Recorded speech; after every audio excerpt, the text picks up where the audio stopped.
Yeah, so that's good. Yeah, for some reason this goes down. It's not really like it. I'm the little geese. Okay. Right? That's it, but it shouldn't. So, something down.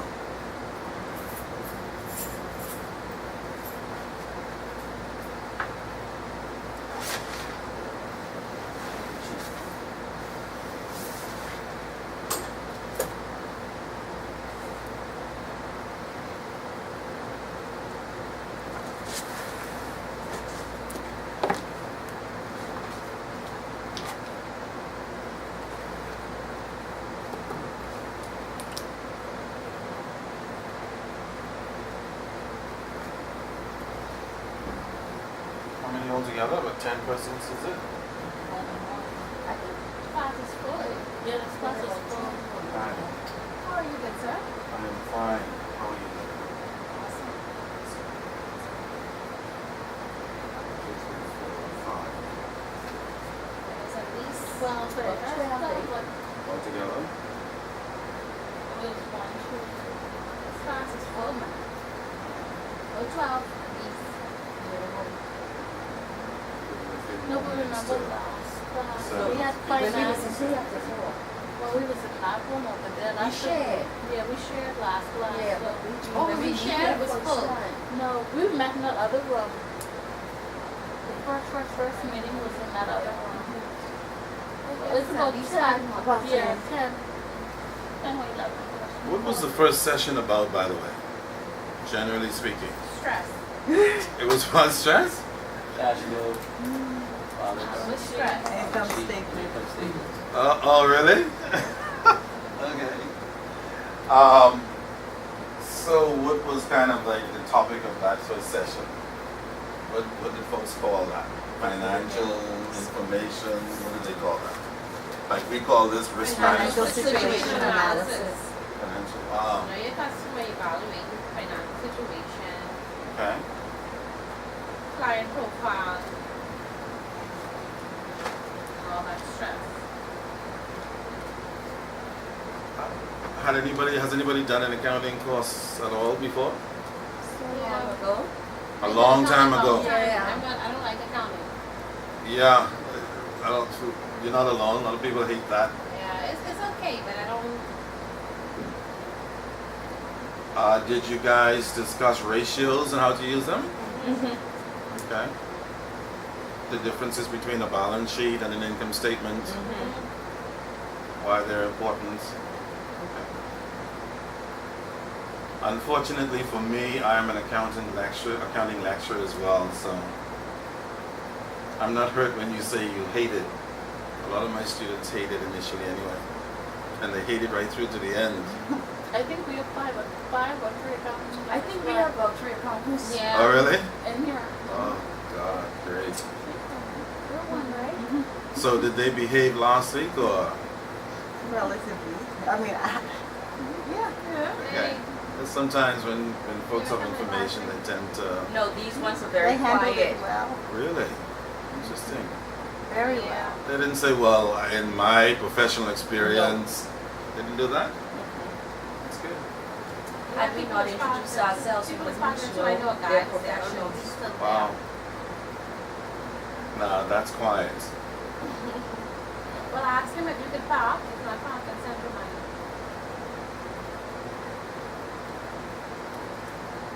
Yeah.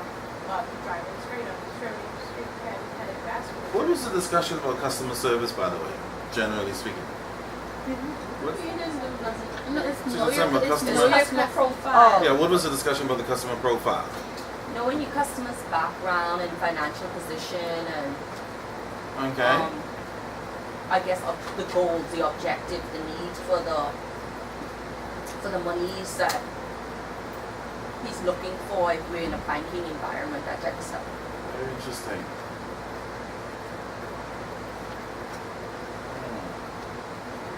So do I have the correct heading up there for you? Risk management, right? Risk No, I management. mean Well, over there. Yeah, Is that the this- certification that you're doing? Yes. Okay. You teaching you? Are you teaching us? I'm just getting an update. So I can see what was going on the last time. I'm just wondering, why is it that customer profiles are so important for the certified financial planner? That's what I'm thinking. Maybe I'm trying to connect stuff to somebody. How is a customer profile so important for a certified financial planner? In order to give, That's my You question. gotta know who you're dealing with in order to give the advice. In order to give the advice. In order to, yeah. Okay. Somebody mentioned something about who you're going to consider credit for. Does that come into play or not? Or lending, credit, whatever the case might be. So knowing your customer comes into play right now for everything really in the financial institution, dealing with regulators doing. True. Hi, come in. How are you? Did anybody explain who this person was? A certified financial planner? Like a definition, who they were, what they did, generally speaking? Like that's what you'll be at the end of the day. Do you know who you'll be when you're done? No, I don't think we discussed it. Didn't talk about that aspect of it. Yeah. Who do you think the certified financial planner is?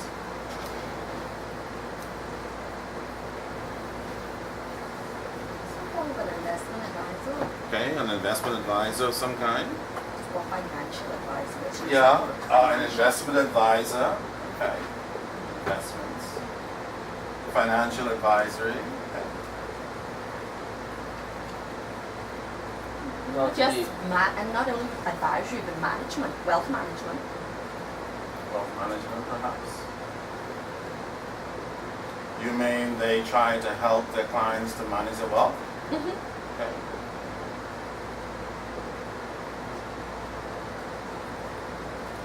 Can you think of anything else that this person might be doing out there for money? Do they get paid to do this, by the way? No, it's all free. It's not. Voluntary. Well, I suggest when you're done, you try to get a few bucks for all of your pain somewhere.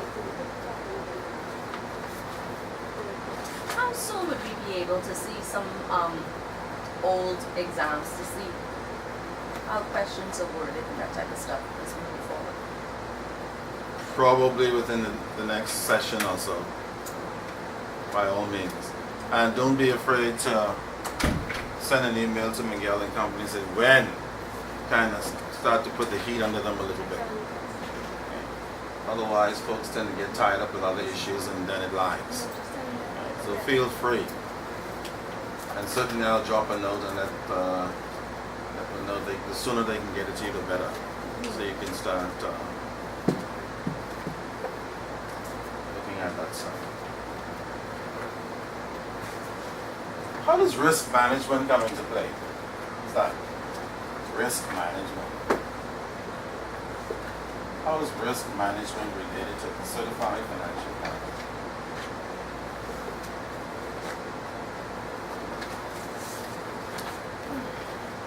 You think?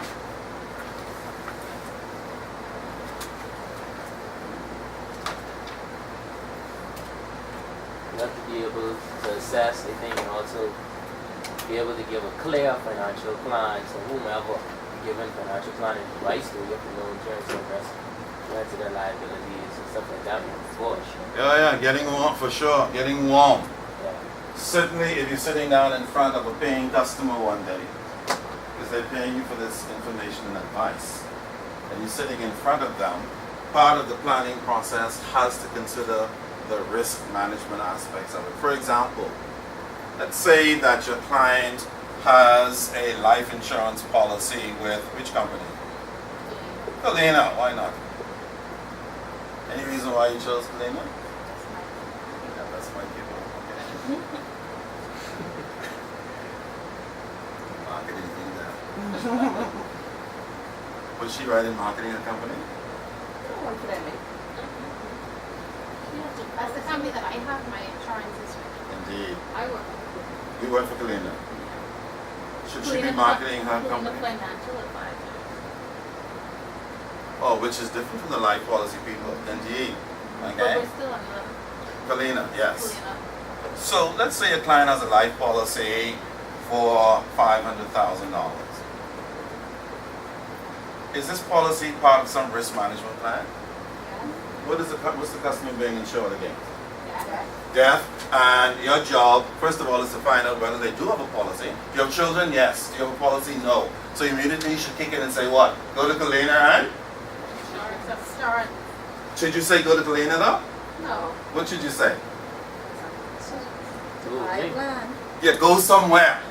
But as a certified financial planner, should you say where the customer should go? Should you direct them No. to a particular company? No. Perhaps not. Only if I get in the kickback. Only if she can get. That don't work when they coming back. You send me to these people and this and that.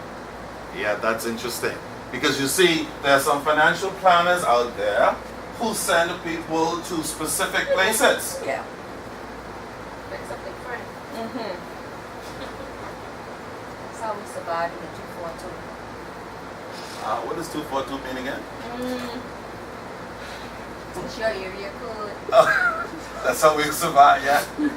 Wow, that's Wow, I like that. Yeah, that's your area code. Some financial planners, if they're advising on where their client should bank, they send them to a particular bank. Should they do that? No. What should they do, you think? It depends. It depends on if that bank is the only one that has Is the there product. offering It a depends on rate the or product. something? You can Yeah. Yeah, if there's a basis for it, of course. It depends. Or they have, you know, they have a good program for XYZ. Depends. That is in the best interest of your Yeah. client, certainly. So, for example, if Commonwealth Bank has the best rate in the country at the moment, is that true? Interest rate, On what? savings, or CDs, Maybe, yeah. more than likely. Yeah. Let's say their rate is what? Give me a number. Yeah. That goes Commonwealth Bank? Probably. That'll buy one. Yeah, relatively speaking, that's a high rate. That's a high rate. That high? Why do I say relatively speaking? It's central bank. Central Bank give 4.75? On, yeah. Cash them in anytime you want. So Commonwealth Bank is somewhere at the 2.5%. Central Bank is at, somebody said, 4.5? 4.75. 4.75. Minimum. That's two different products too. No. You said that's bonds. Yeah, This is these are savings. bonds, Yeah. Okay. of course, and these are savings CDs. So, you can still withdraw. You The can only cash the thing boy you and just don't have ATM card. That's it. Yeah. That's the only difference. It's still cash. the bond is like cash? Yep. What do we call this bond? Any particular name? Because you know we have some long-term bonds that you cannot just convert whenever you feel like it. Then we have some short-term bonds. Maybe that's No, some- on. how long do they? I mean, it's a long-term bond, But but you can you convert can, it? you can cash it in. You can redeem it Whenever you're ready? whenever you're ready. Is there any penalty for that? No. No. Okay. So that's another option. Free month. Then we have the third option, the other banks who offer One less point. than. 1.1. So shit. 1 point, nothing. Yeah, less than 1%, which is equal to nothing. How do you spell that? T-T-I-N. You sound like you know experience over that. So if you are a certified financial planner and you try and advise your customers to where they can go get the best rate, we see right away that we should send them to Central Bank for some bonds, followed by Commonwealth Bank if they want CDs, and don't send them anywhere else. There's nothing wrong with that, right? No, That's your there's nothing job. wrong with that. It would be absurd to send them to your favorite bank as a financial planner, because even though your favorite bank, where your friends are paying what? Less than 1%. That would be out of order and even unethical. Yeah, you have to always work in the best interest of your client, yes. That is what we call a fiduciary responsibility. Doesn't matter how you feel. Doesn't matter what the relationships are. As a CFP, your job is to do what is in the best interest of your client, not you, not your friends, not your family, or anything else.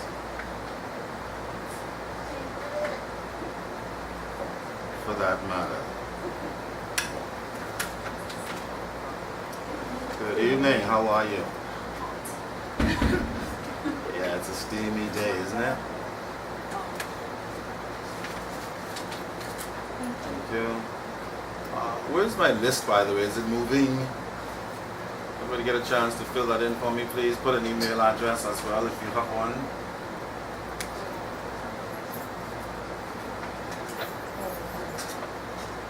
What is the purpose of a balance sheet, by the way? Does anybody know? Remember? To determine a company's position at a certain point in time. Wow, perfect. I hope that question comes up on the exam. Yeah, that is absolutely correct. As opposed to an income statement, which does what? Yeah, the income statement basically shows the profit and the losses of the company. How do we arrive at the profit or loss? Does anybody remember? What do we do to get a profit or loss?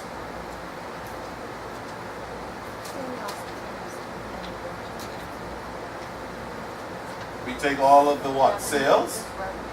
Yeah, all the revenue. Same thing. Sales or revenue. And we subtract what? Expenses or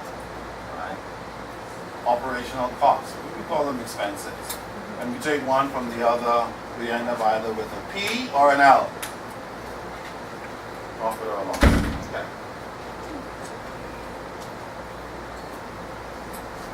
So you have that down pat. What are the three main components of the balance sheet if you need to advise your client? The three main components of the balance sheet. Three elements. Yeah, assets, okay. Liabilities and owner's equity. Okay, the account is ready to go. Did you do the accounting equation?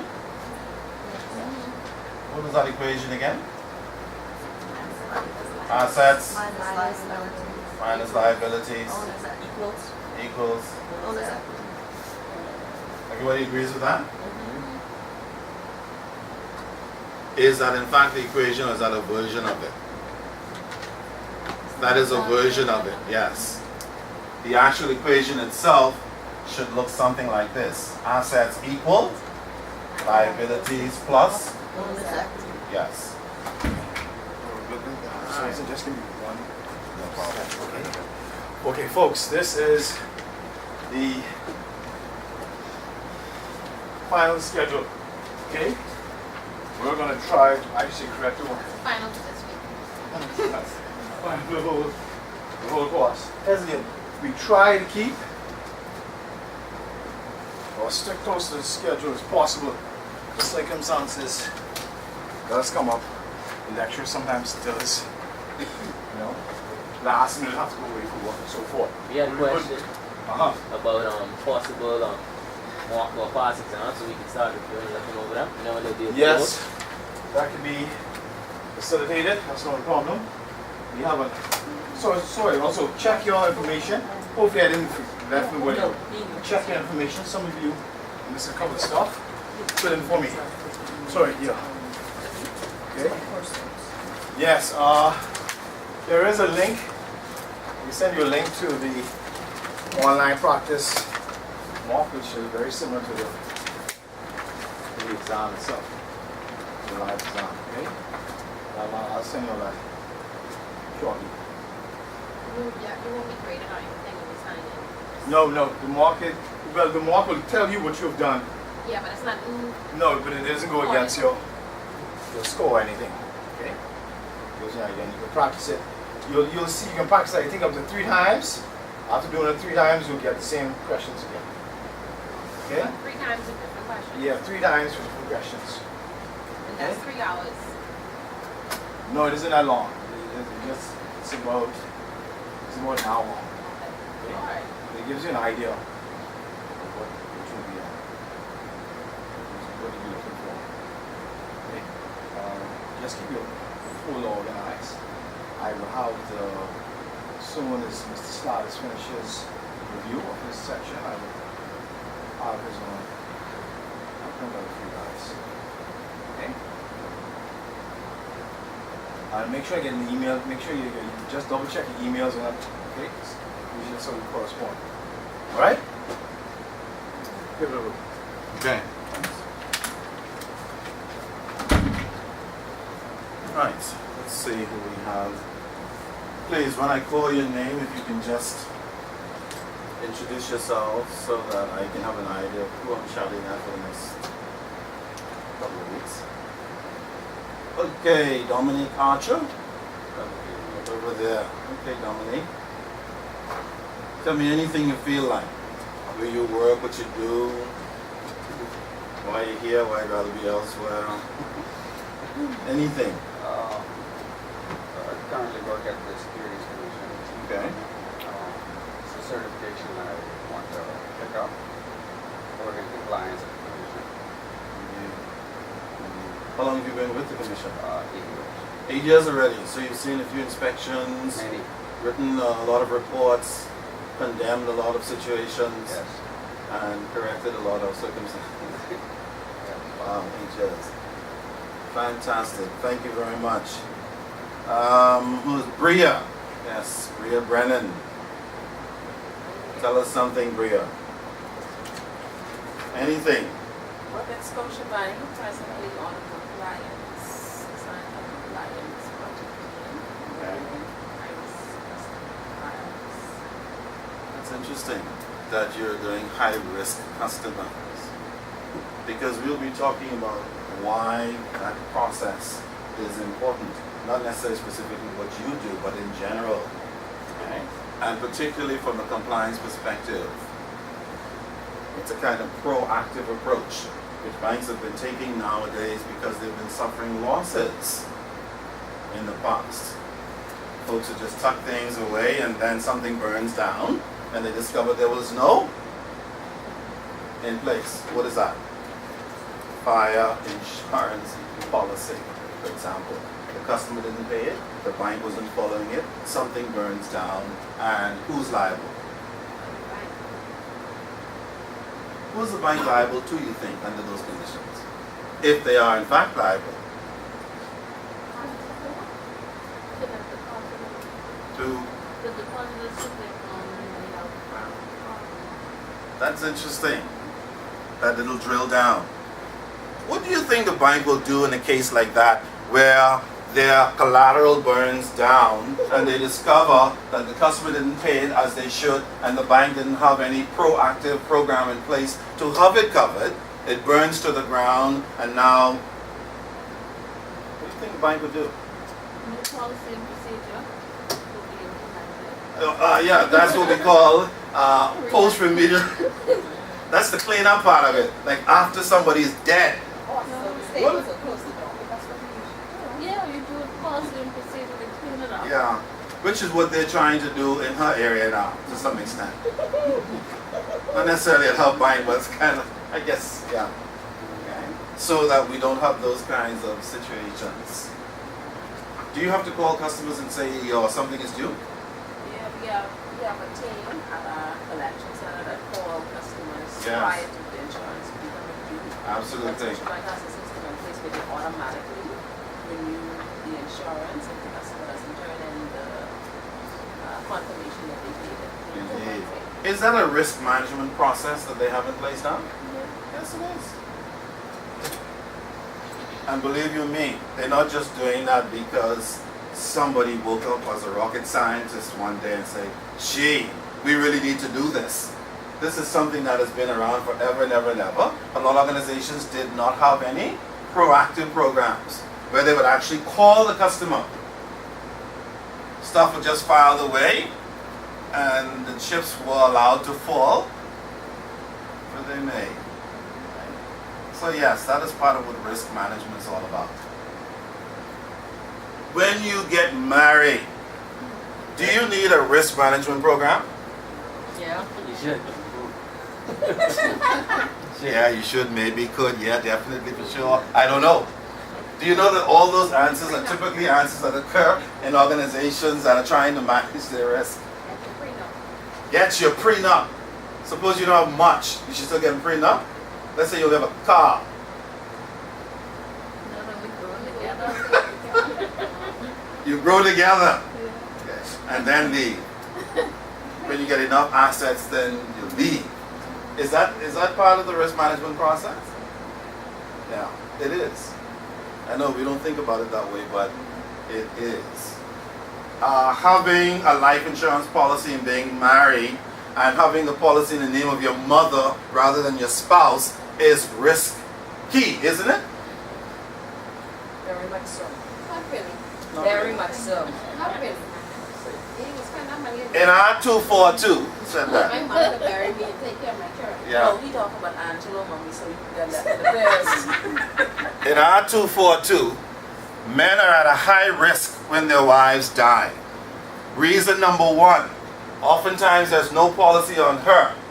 Reason number two, if there's one, he is not the, because they say he is somebody else's Like, so. child.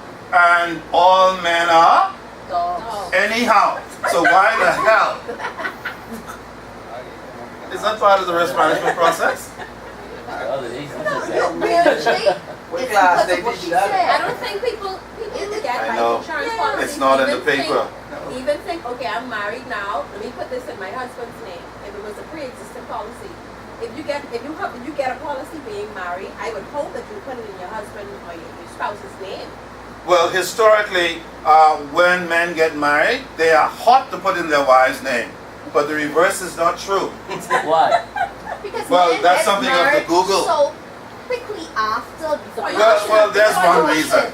One, and you gotta make sure, like she They said, get married the children again. are taken care of. Children Yeah. are taken care of. we have a reputation, they say, for being irresponsible and running off with, One big old gap.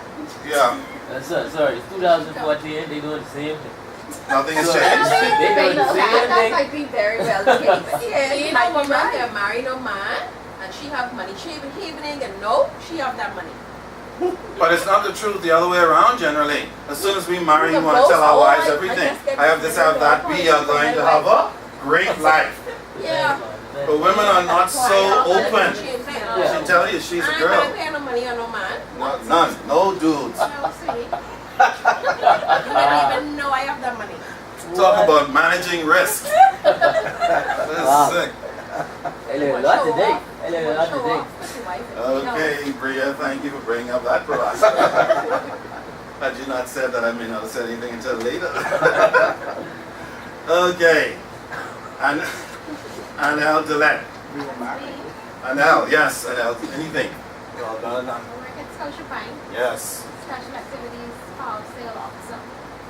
What the hell does that mean in English? Foreclosure, Foreclosures, yes. power of sales. sell your house. Yes. By the time it gets to her, is there any hope by the time it gets to you? Very For the client? Let's say I'm a certified financial planner, and such a client is sitting in my office, crying her eyes out. Not no guys, because we're not sympathetic towards guys either. The hell with him, they say.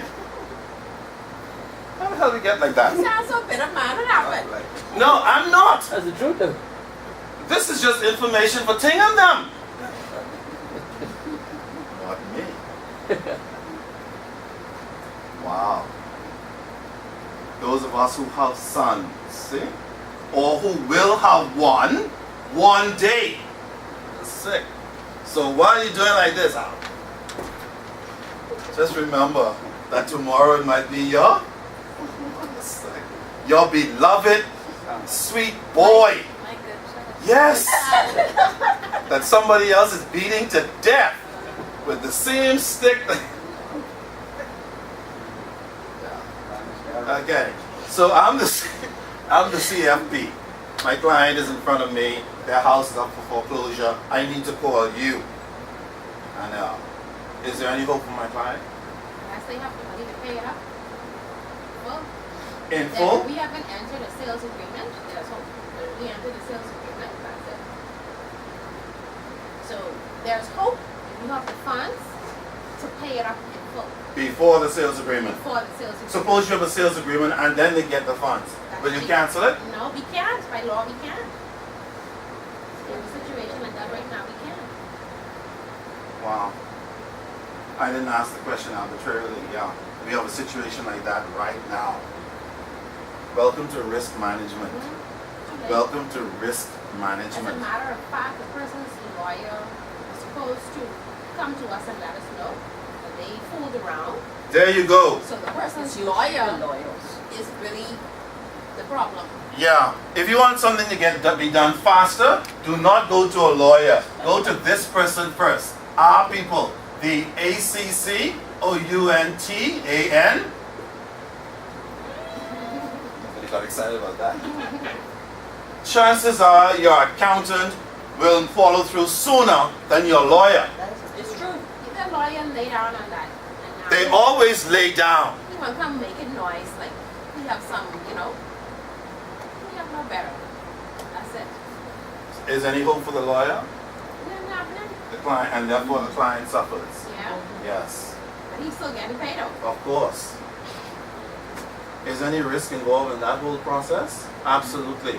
When you hire a professional, there's risk in that. There's risk everywhere. That's the point I'm making. Of course. Because you have a lawyer doesn't mean that you're out of the woods. You need to figure out what lawyer do you have. Who are the lay-downers and who are the not lay-downers? Yes. Exactly my point. And competence does not mean expedience. Did you know that? Because somebody's competent doesn't mean that they're going to do it quickly for you. Or they may not want to do it quickly because something else is going on that may be unethical, that slows it down despite one's level of competence. Is there risk in all that? Of course.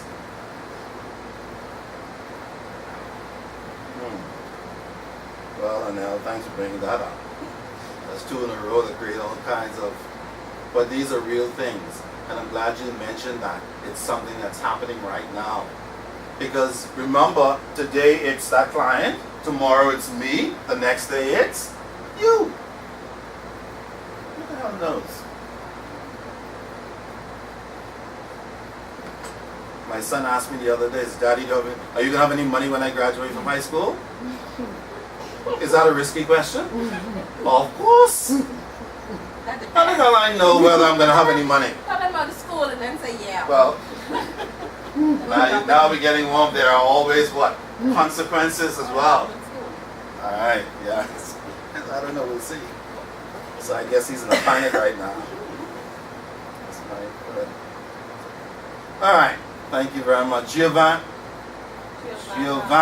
Evans. Okay, Giovanna. My name is Giovanna. Yes. And I work at CFP. I am a trader, securities trader. What do you trade, Giovanna?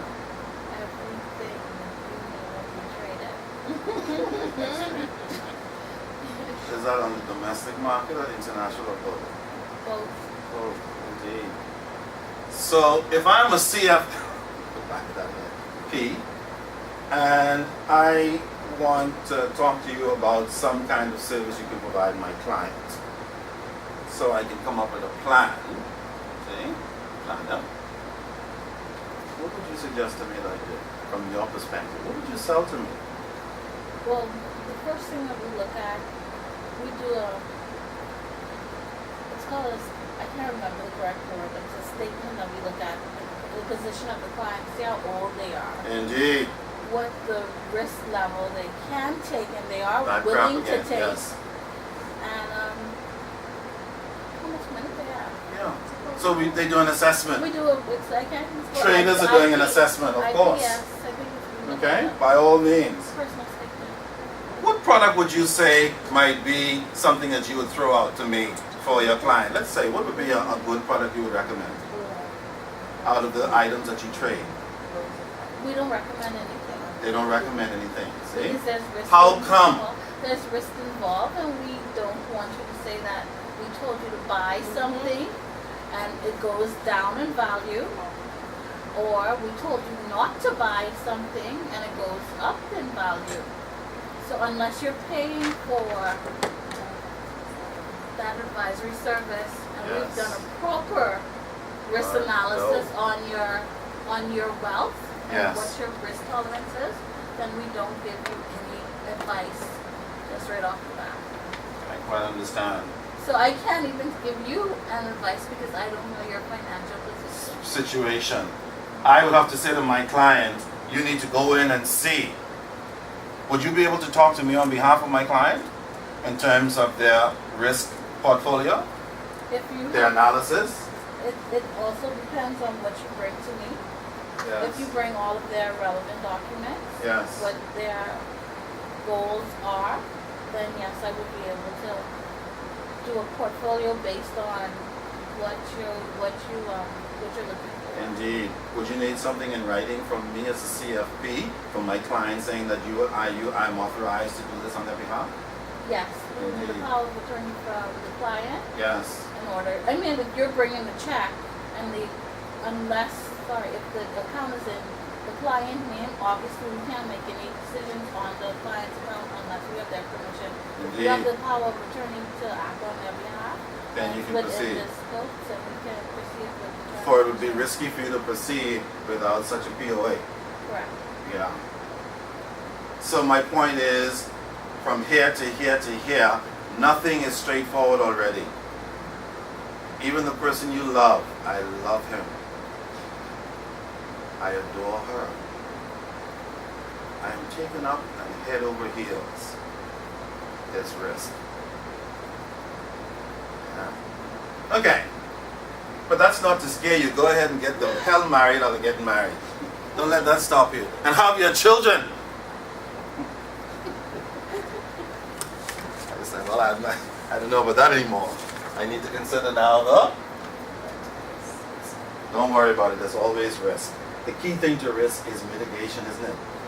Planning and trying to mitigate against it to the greatest possible extent. Can you ever get rid of all risk? No. No. Is there a perfect man? No. Yes. So there is one other than Christ himself, and he's gone, and he busts out in a hurry too. So let me get the hell out of this bloody planet. But he didn't even want to be here at the age 40. 33 is that's it. I'm out of here. So other than him, there's no perfect man. So what do?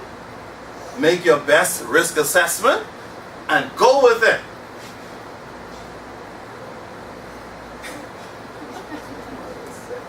Okay. Who's next? Melissa Hall. Melissa here? Come in. Melissa is from the Bridge Authority. What do they do there anyway? At the Bridge Authority? Anybody knows? I know they issue the bond, that's about it. That's about, yeah, because that's your baby. Absolutely. Yeah. What do you think they issued the bond for? What is the purpose of issuing a bond anyway, Mr. and Miss CFP? They needed to fund the bridge. Yeah, they need to fund the bridge. What are they going to do with the money? They pay down the loan that they borrowed. But I mean, Oh, yeah, what are they going to do with the money, the funding, you think? Why does the Bridge Authority need the money? they needed to build the bridge. To build the bridge, maintain the bridge, make sure that the bridge doesn't collapse. Pay the employees to do the actions. Would we use bond money to pay employees? No. We sure as hell should not. I'm not saying that some of the bond money doesn't slip somewhere into an operating account without anybody's knowledge, because a bunch of money left that company in Palmdale without somebody's knowledge as well. What company is that? Who? Pleco. How did all of that money get out of the Bahamas anyway? Any answer on that?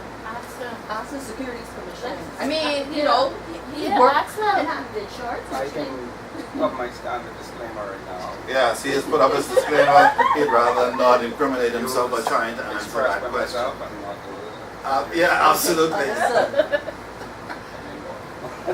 Yes. Talk about risk. See? My. Mind you, we have mitigators in place where that should not have happened. We have an insurance commission, we have a securities commission, we have the central bank. All of these regulatory entities. And so the question remains, looming somewhere in the dark, how the hell the money got out? And who is supposed to be liable for that risk? No one. Nobody went to prison. Yeah, nobody lost their jobs. Everybody's happily collecting pensions and nobody's even discussing it anymore. And if you discuss, check now, if you discuss it, no matter who's discussing it and what's his name, where does he work, or she, because it's a quiet subject. Talk about risk. Wow. Okay, bridge authority. Okay. Risk, it's everywhere. Hollis, Lightburn. Hollis is coming. Okay. I can understand why Hollis is not here. He works at Bank of the Bahamas. Is there any risk at Bank of the Bahamas? No, No, none. it's government back. It's government. It's like government back, 65%, that ain't going nowhere. No. As long as we're paying taxes, where's it gonna go? Nobody, did anybody get fired after all of the whatever? The loss? Yeah, the losses, the this, that, the other thing. No, No. only Nobody's, this one. yeah, one resignation, yeah, scapegoat. But nothing much really happened. Then they hired a whole slew of other people. Yeah, retired Scotiabankers who are I shouldn't say retired. They are retired, not tired. Any risk in all that? No, Honestly not. it's like the place to be. Who pays the bill for that bit of inefficiency? All of us. All of us. Where in the 242 can you object to that? Only in the 242. I have lived too long already. And for that reason, I just go from work home. Because I fear if I stop somewhere, I might say something about something that doesn't go down well somewhere. And then, yeah, no more 242. I have to go somewhere else and be a what? Refugee, illegal immigrant. No, you could just be a resident of the cloud. That's interesting. Is that anywhere near the 242? It's everywhere. It's everywhere. Okay, Quentin. Lightburn. Right there. Yes, Quentin. Introduce yourself to me, us. I presently work at Credit Suisse, Okay. management, operations, and fund administrator. Okay. Been there for 4 years since I've been home from school. Okay, excellent. What do you do basically in a nutshell? We administer private equity, third-party funds for pretty much our Latin American clients. Latin American. Okay. Argentina. Okay. ¿Tú hablas español? Pardon me? ¿Tú hablas español? No, no hablo en Don't worry about it either. Learn Portuguese. Learning Portuguese, that's a good one. Where do they speak Portuguese? What country? Brazil. Is that the only country? No. But that is a major country where Portuguese is spoken outside of Portugal. But we have Portuguese speaking people in Africa as well, where the Portuguese settled. Which is why they tell me so many Portuguese men admire African women. Okay. Alright, is any of this relevant as far as risk is concerned? Yeah. Of course, everything is relevant in risk. Wow. There's no such thing as irrelevant in risk. Because risk is everywhere. And we cannot get rid of it completely ever. All we can do is minimize it. That's it. Wow. Thank you very much, Quentin. You like your work. So far, that's So why far, so good. why I want to take this course. Yes, indeed. Okay. Alma. Macintosh? Yes, Alma. Horizon, we work with Excel partners where I'm an external asset manager. What does external asset manager mean in English? So we For the rest of advise- us. We advise and manage on securities. I mean, stocks and bonds and all that. Okay. Your clientele come to you, or you have to go and find them? Well, we have CRMs defined. Oh, Client CRM, same relationship CFP. managers. Yes. They go out and find these people, and then you manage their blah blah blah. Okay.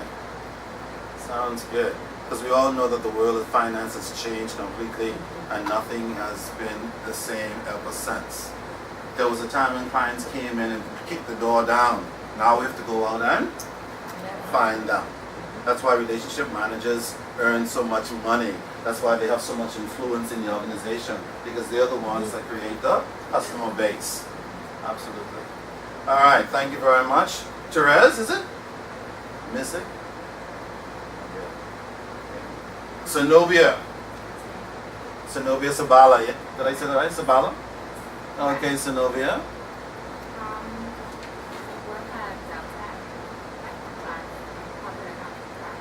In the corporate accounting department. So basically, you just caught up with all kinds of debits and credits all day, balance sheets, income statements, month-end reports. You do for the bank and for clients? No, the bank and the companies of the bank. The company's group. Yeah, okay, but not client accounting. No. Do you have a client accounting department there? We have a client services department. Yes. But they're not involved in the accounting of the clients, that they have their own accountant Indeed. who work on that. Indeed, yeah. Everything has become so specialized. Everybody's tucked away somewhere doing their own little blah, blah, blah. Thank you very much. Do you live anywhere near Delta? Or you just kind of cruise, like, put it on remote? Many years ago, somebody invited me to work for Deltec, and I was so excited about that job until I discovered where Deltec was located. That means when my children have sports day, I'm stuck. When there's a PTA meeting, I'm stuck. Because by the time I get halfway going to anything, lunch is over. Well, it's different now with the new road, so. You can actually get up and down in an hour? Yeah, but back in those days, there were long lines, one road, you're stuck, and if you're 3 minutes late, everybody look at you with a nasty look on their face, it's like, you are late again. Doesn't matter if you work into... By the way, speaking about late again and risk, back in the old days, when I was younger, considerably, black hair, afro, all that crap, I used to be a Scotiabank. See? How about that? And interesting, that's a long time ago. And interestingly enough, as a management lender back in those days, you would work long hours booking loans and preparing all this crap because everything was manual then. We didn't have stuff in other people's country and all that stuff. Anyway, it's another story. Is there any risk in having stuff in other people's country? Boy, that's another story. There's always risk. You follow? Even if you're benefiting on one end, right? Because you're saving money and profits are looking great, there are other things going on behind the scene as well that you probably won't see until when? Somewhere down the road, man.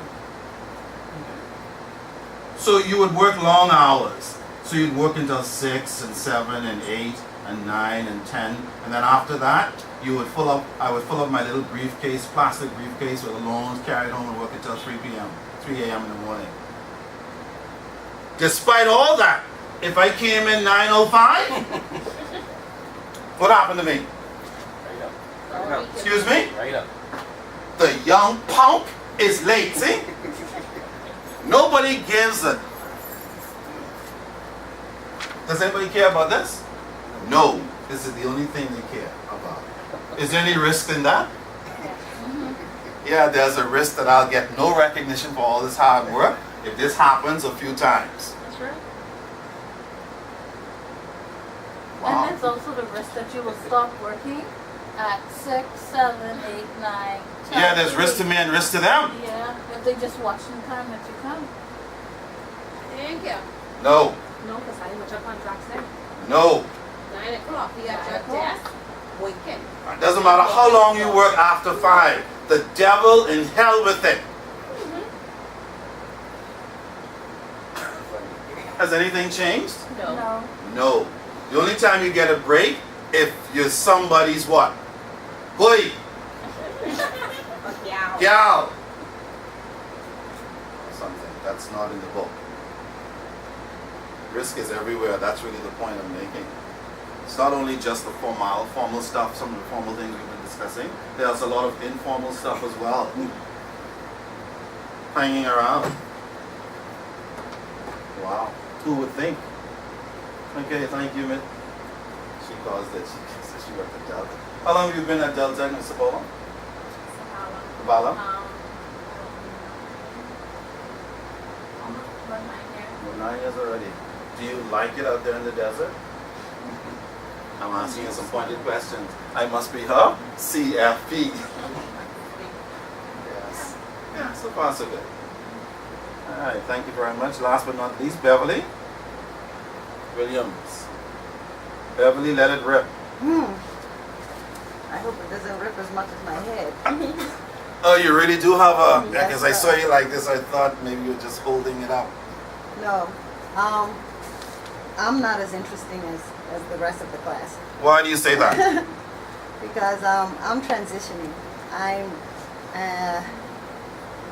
an accountant turned at-home mom for over a decade, and now I'm trying to get back into the swing of things. Oh, okay. Yeah, quite a transition. Yes. Are you on the swing yet, or are you trying to jump on the swing? I'm trying to jump on. Yes. Yeah.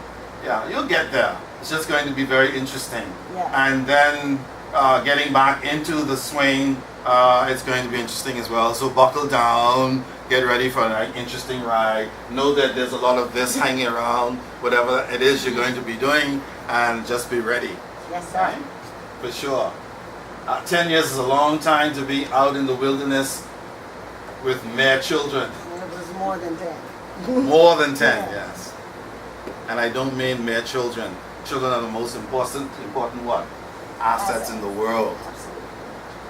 Remember that? Because remember, every family has a balance sheet. The assets, the liabilities, and? I know, we don't really think about it that way. Just we don't think about risk in getting married. How could there be risk? We're getting married, we love each other. To death. All right. Does everybody have a copy of this, the case study? No. Should be. He said he was gonna bring it He back. hasn't done that yet? I think he forgot. That's the most important document. Let me call Miguel.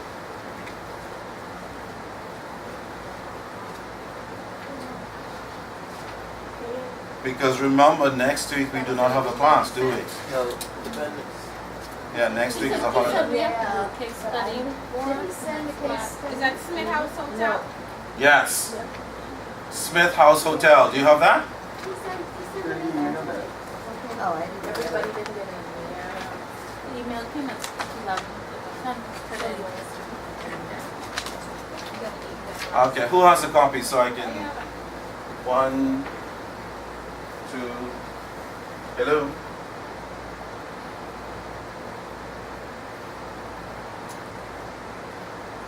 I really do need you to get it today so that you can have it to review, work on, and blah, blah, blah for the next session, which is week after next. So it gives you a lot of time to play around with it.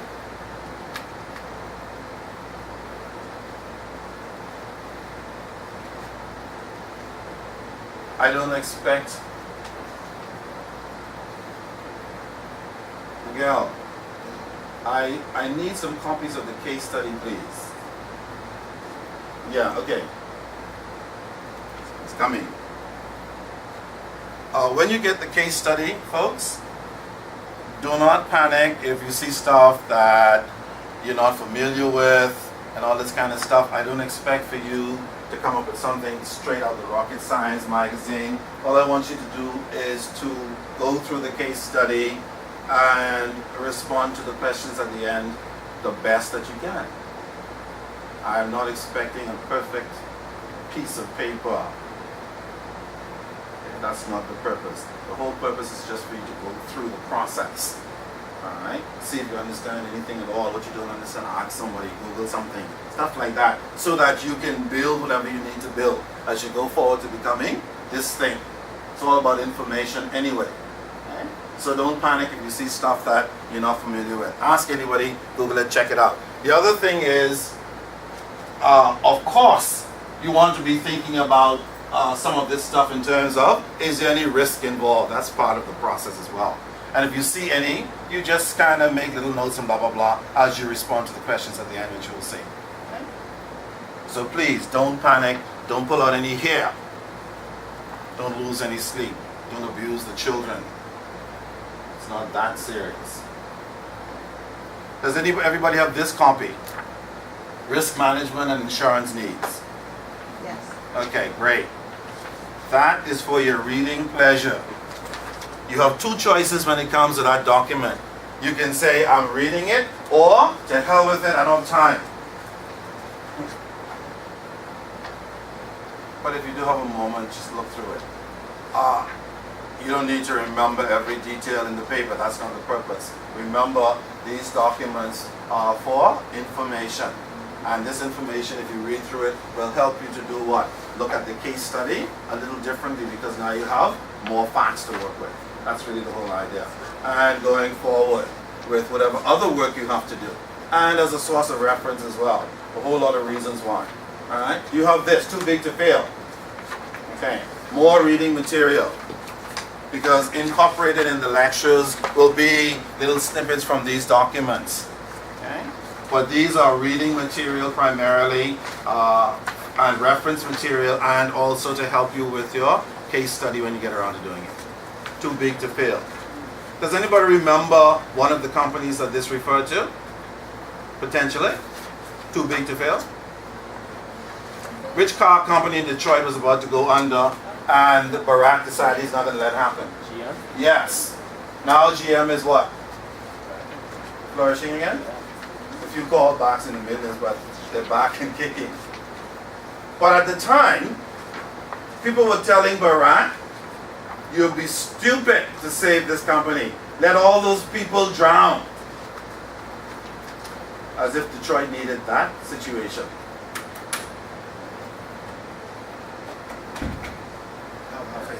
You can just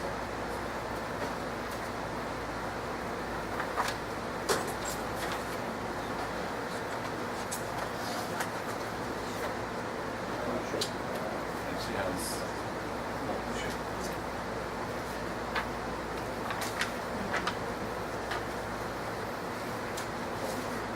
Okay, thanks again.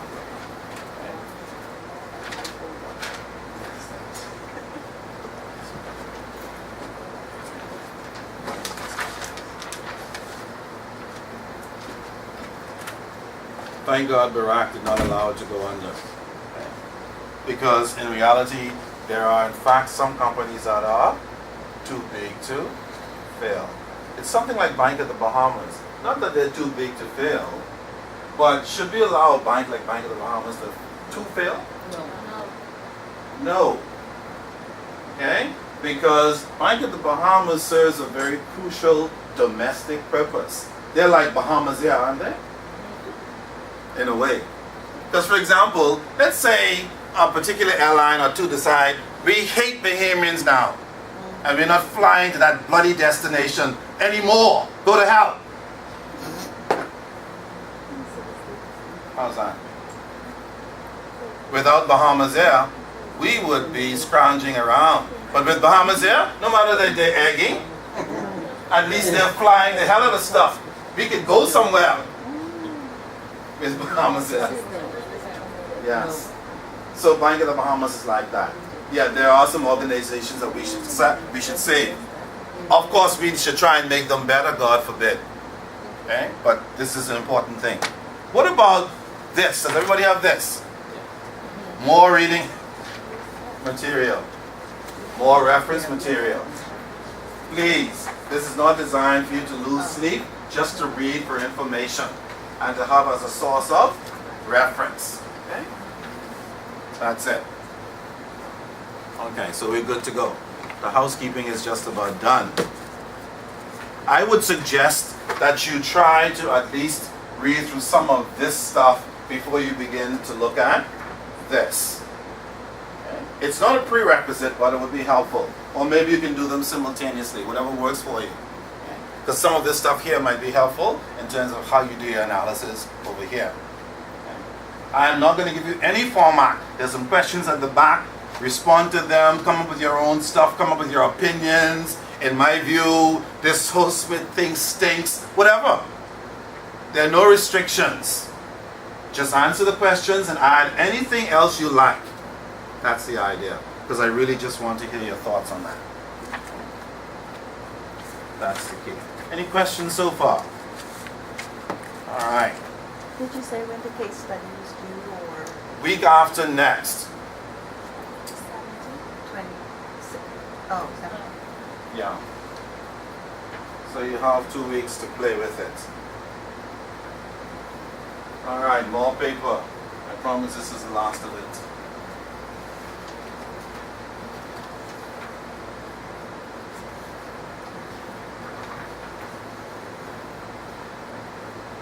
Paper everywhere.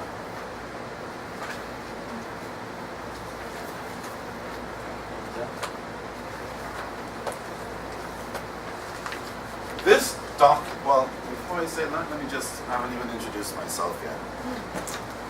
This is who I am. In case you may have missed that.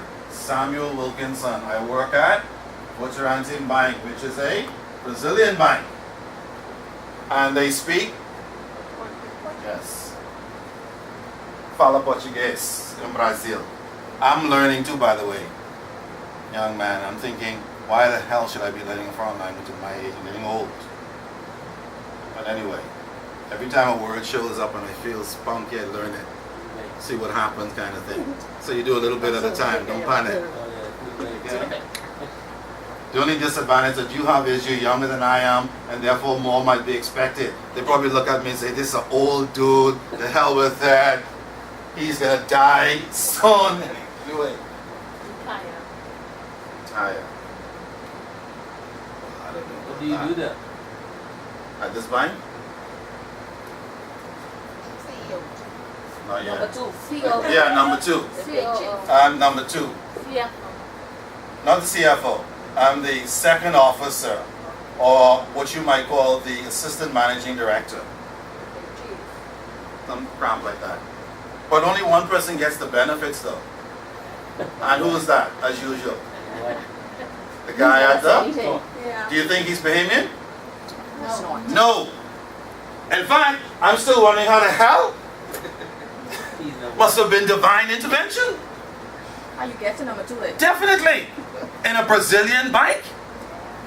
Oh no.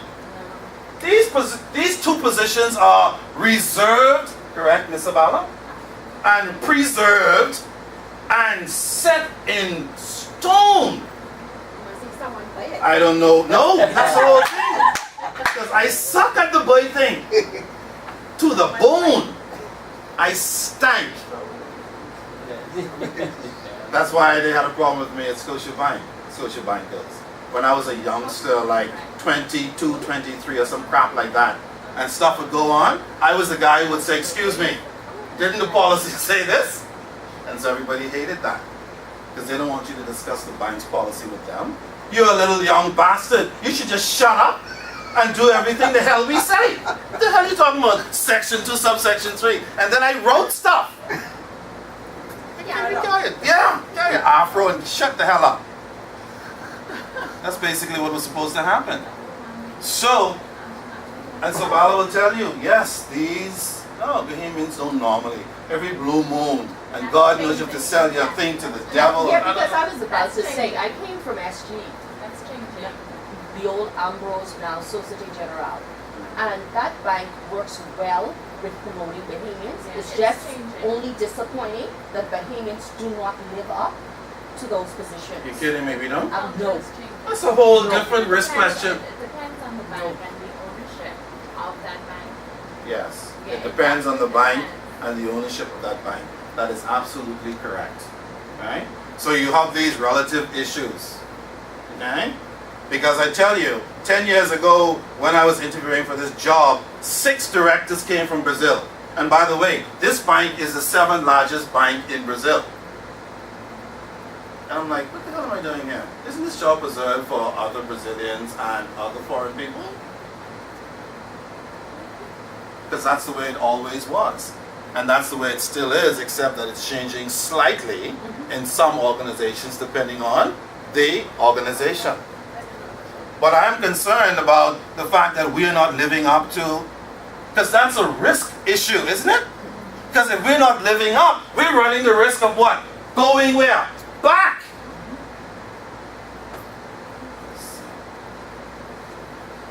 Back to the future. That's the spooky part. How is it that we're not living up, my dear? Performing. What the hell are we doing? We're not performing. You may be coming late, not working, the hell with it, not... What are we doing? No, they show up, they're on time, but what they doing while they're there is left to be seen. You're kidding me. No. I think There's Bahamians risk everywhere. overpromise You overpromise? one or lie on our resume. So you say that you can do Yeah, this. really, that's not really lie to a certain extent. I mean, And that's why they're not, and that's why they're not performing. Is the problem incompetence or attitude towards work? Which one is it? I think it's a combination. It's a combo? What the hell? I think it's also teaching and passing on the baton. So, And not only that, it's You the invite buddy us, yeah. system too. that they Because don't. Oh, you mean the other variables? You Yeah. in a position, and then a position becomes available because you and someone cool. You get the promotion, but now you can't perform. Yeah. That's the same everywhere though. Yeah, but that's why. But you see, Which unlike leads to other this problem. companies, when you get in those offshore banks, when it comes to that, when you are international, you can't last. You could, on some companies, you don't perform, but you could still hold the position. You only could play that for so long in an international company when you have to report outside of Bahamas. Indeed. And then you're exposed if you're not ready to go. It's my foot. Gotta learn that Portuguese. Ella aprende portugués agora. Para el mismo reason. So I mix up the Portuguese and the Spanish. So if anybody tries, I'm not old enough yet, I can speak both a little bit. For God's sake, don't send me home already there. Is that sucking up? Yes. But, you know. That's survival. But I don't learn Portuguese just because I work for a Brazilian company. I learn Portuguese because maybe one day they might send me home premature. They say, we don't need any gray-haired dudes anymore. Go the hell home. So I say, fine, I open up my Portuguese. I teach Portuguese. How's that? So that way I could not die on the first day home. Yeah, it's subsidized. Indeed. So yeah, keep learning a few words every chance you get. Okay? There are other reasons why you do. Alright. Can I have a reader for the introduction to risk management? Anybody? I just need somebody to read that to get us started so we can jump into these slides. Because we've encountered so much risk, we haven't even gotten to the second page of the slide. How about that? Who likes to read? I'll read it. Okay, the lady with the headache. How ironic is that? Nobody else was saying. In Okay. ideal risk management, a prioritization process is followed whereby the risks with the greatest loss or impact and the greatest probability of occurring are handled first, and risks with lower probability of occurrence and lower loss are handled in descending order. True or false? True. That's, in fact, that's how it ought to be. That's why when a girl is dating two guys, the one who makes more money she considers to be a greater or lesser risk. Yes. Lesser. The one who makes less money is considered to be a That may not necessarily be true, because the one who makes more money might be a serial killer, and in a week's time she might be dead.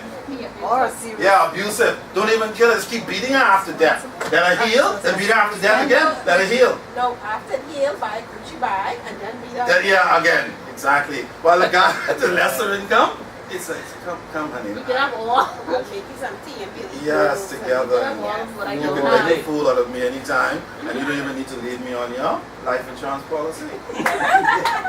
Yes, who? No free now. I wonder now if you're on the insurance. That's what I just say. Sound like you have a little experience with that life insurance. No one of you probably done take out of your own insurance. No. It's just that this is a risk area that. Yes, who? Yeah. Continue. Yes. In practice, the process of assessing overall risk can be difficult, and balancing resources used to mitigate between risk with a high probability of occurrence, but lower loss versus a risk with high loss but lower probability of occurrence can often be mishandled. Indeed. In other words, risk management is not a science, correct? Because if it was a science, then we could exact it and get it right every time. Because it's not a science, we cannot exact it. And therefore, sometimes we are successful and other times we are not. We just do the best that we can. Okay, keep going. Intangible risk management identifies a new type of a risk that has a 100% probability of occurring, but is ignored by the organization due to a lack of identification ability. Wow, now hold it for a second, idea.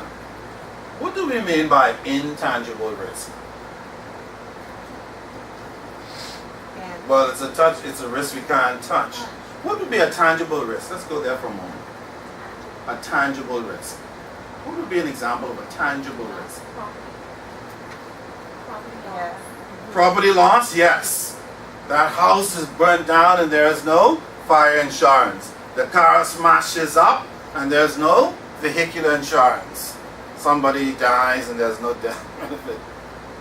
Alright.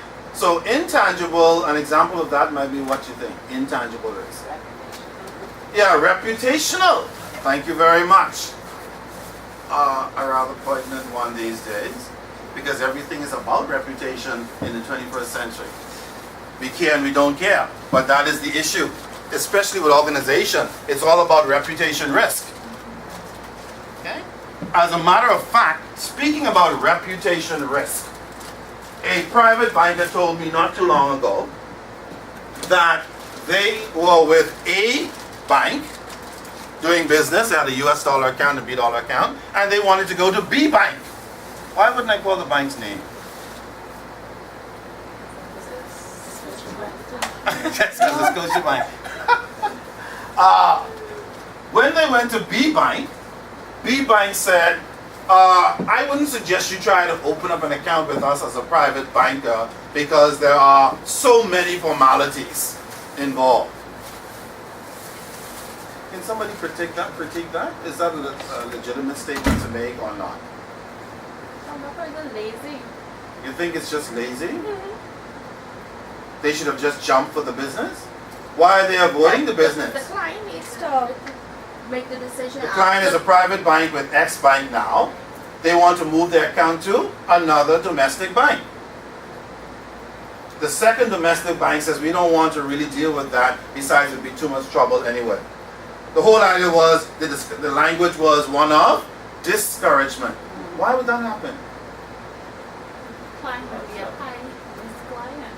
Yeah, and then Potentially. even if that's the case, then the business needs to take the position that they don't offer the services to those types of entities. Except that they don't take that position, because that position might create what kind of risk that is intangible? Reputation. Next. Let the people make that So it's a decision. very tricky gray area, because you would think that the bank would say, yes, we'd consider for a fee taking your account. In fact, we're happy to have new business, see? Because some organizations have a new business department. Why would a bank not want to do that? Because maybe the client, in their opinion, being a private bank, might be perceived to be more of a risk than they care to take on for whatever reason. Yeah, last name they got. And then we have a lot of other private banks that may not necessarily have a bad reputation, but who could potentially cause issues. And so a lot of domestic banks in particular might be trying to what? Stay away from them in the current 242. Cloud included. Absolutely. Because they don't want to assume any of the potential risk. That's crazy, but it's true. Okay, keep going. For example, when deficient knowledge is applied to a situation, a knowledge risk materializes. Wow. Relationship risk appears when ineffective collaboration occurs. What do you think ineffective collaboration is? Information isn't shared. Yeah, when information isn't shared between persons, group, organizations, or isn't complete or isn't sufficient. Absolutely. It's called ineffective collaboration. That is an intangible risk as well. Okay? You can't touch it, but it sure as hell can create what? Chaos every single time. And if you don't believe me, start a grapevine somewhere. Yeah, in the kitchen of your office and see what the end result of that would be. My son started working a few months ago, right up just after college, and within a few weeks he was being confronted with all kinds of organizational politics. Different people were coming to him asking him questions like, do you like it here? What kind of loaded question is that? What is the risk in answering that? All the time. Should you answer all the time? Yes. Yes, and you say yes. yes. Yes. You should answer all the time. And your answer should always be a resounding yes. Even if you're drowning and dying. When somebody says, do you still like working here? Your answer is yes. And if they come more times than you care, you start saying, yes, I love it here. Otherwise, you run the intangible risk of losing your job. Because by the time that information gets back to Tingham and Tingham them, yeah, my boy them, then dog eat your lunch and you don't even know which one to bark at. Because everybody's looking like, not me, not me, not me, not me. The only thing you know is you're the hell out of there. Boy, that's risk. I don't see. That's kind of what that is in this. They don't use that example, but that's really what it is. Spooky as hell. Do you like your boss? Love it. Best boss ever. But she gets on my nerve. How do you like her? Well, I just do. Maybe I'm special. If you start having that discussion, dog, eat your lunch. I told little Sam that's the only answer you have, my friend, and the sooner you can get out of the discussion, the better. You're the new young punk in the organization. Shut your trap and fall in love with everything.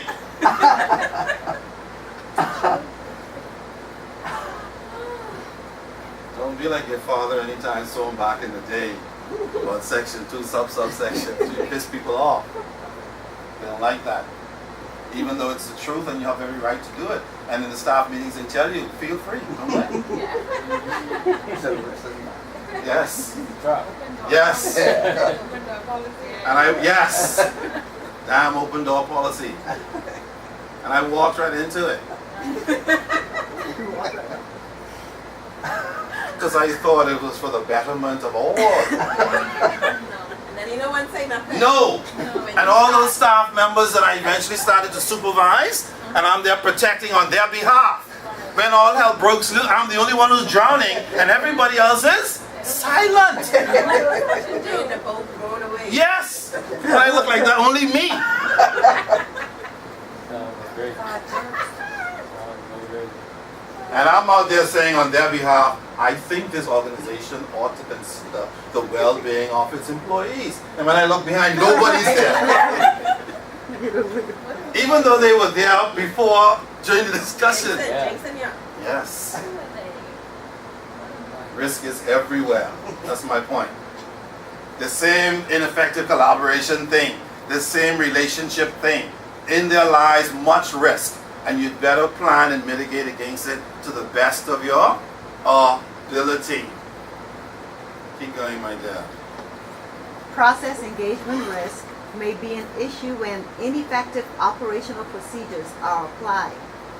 These risks directly reduce the productivity of knowledge workers, decrease cost effectiveness, profitability, service quality, reputation, brand value, and earnings quality. Risk is a big risk. Okay. Intangible risk management allows risk management to create immediate value from the identification and reduction of risk that reduce productivity. There you go. So in other words, be careful. Don't assume that all risks are only tangible. Many of them are intangible. And if you are not aware of them, it can drown your organization, and it most certainly can drown you. Okay, last but not least. Risk management also faces difficulties in allocating resources. Okay. This is the idea of opportunity cost. Resources spent on risk management could have been spent on more profitable activities. Again, ideal risk management minimizes spending or manpower or other resources, and also minimizes the negative effects of risk. Good luck, because it never really works that way in practice. If you want to mitigate sufficiently, minimizing spending is not always an option. And if you don't do that, then the risk of not doing it is considerable. Sometimes, for some organizations, even immeasurable. So a lot of times, we don't have departments or persons or others who are sitting down actually doing what? Measuring this risk. Okay? Is the bank's building insured? Great, good, we're covered. Well, that's not the only risk. And we know for sure now that tangible risk is not the only risk either. We have that silent killer called intangible risk. Okay? Wow. And office politics is way on top of the intangible list, because it is often more destructive than it is. Yes. It leads to ineffective collaboration. That's the point. Not to mention turnover, blood, sweat, tears, and pain. I know, I don't see that there. They use a nice word, ineffective collaboration. How's that? But in reality, it's all those other things. All right. So where do we go from here?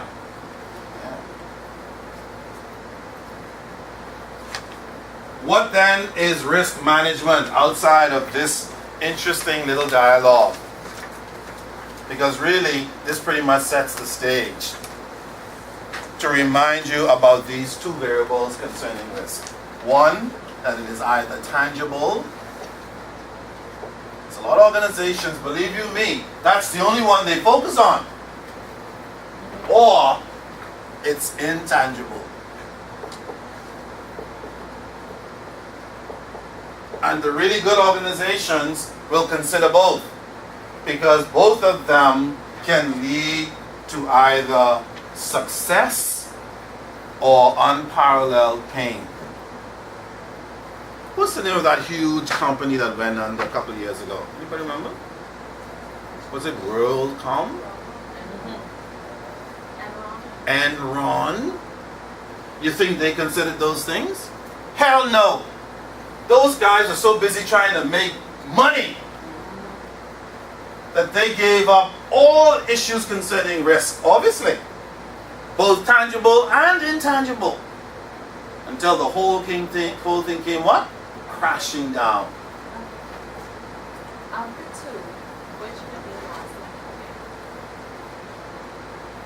That's a good question.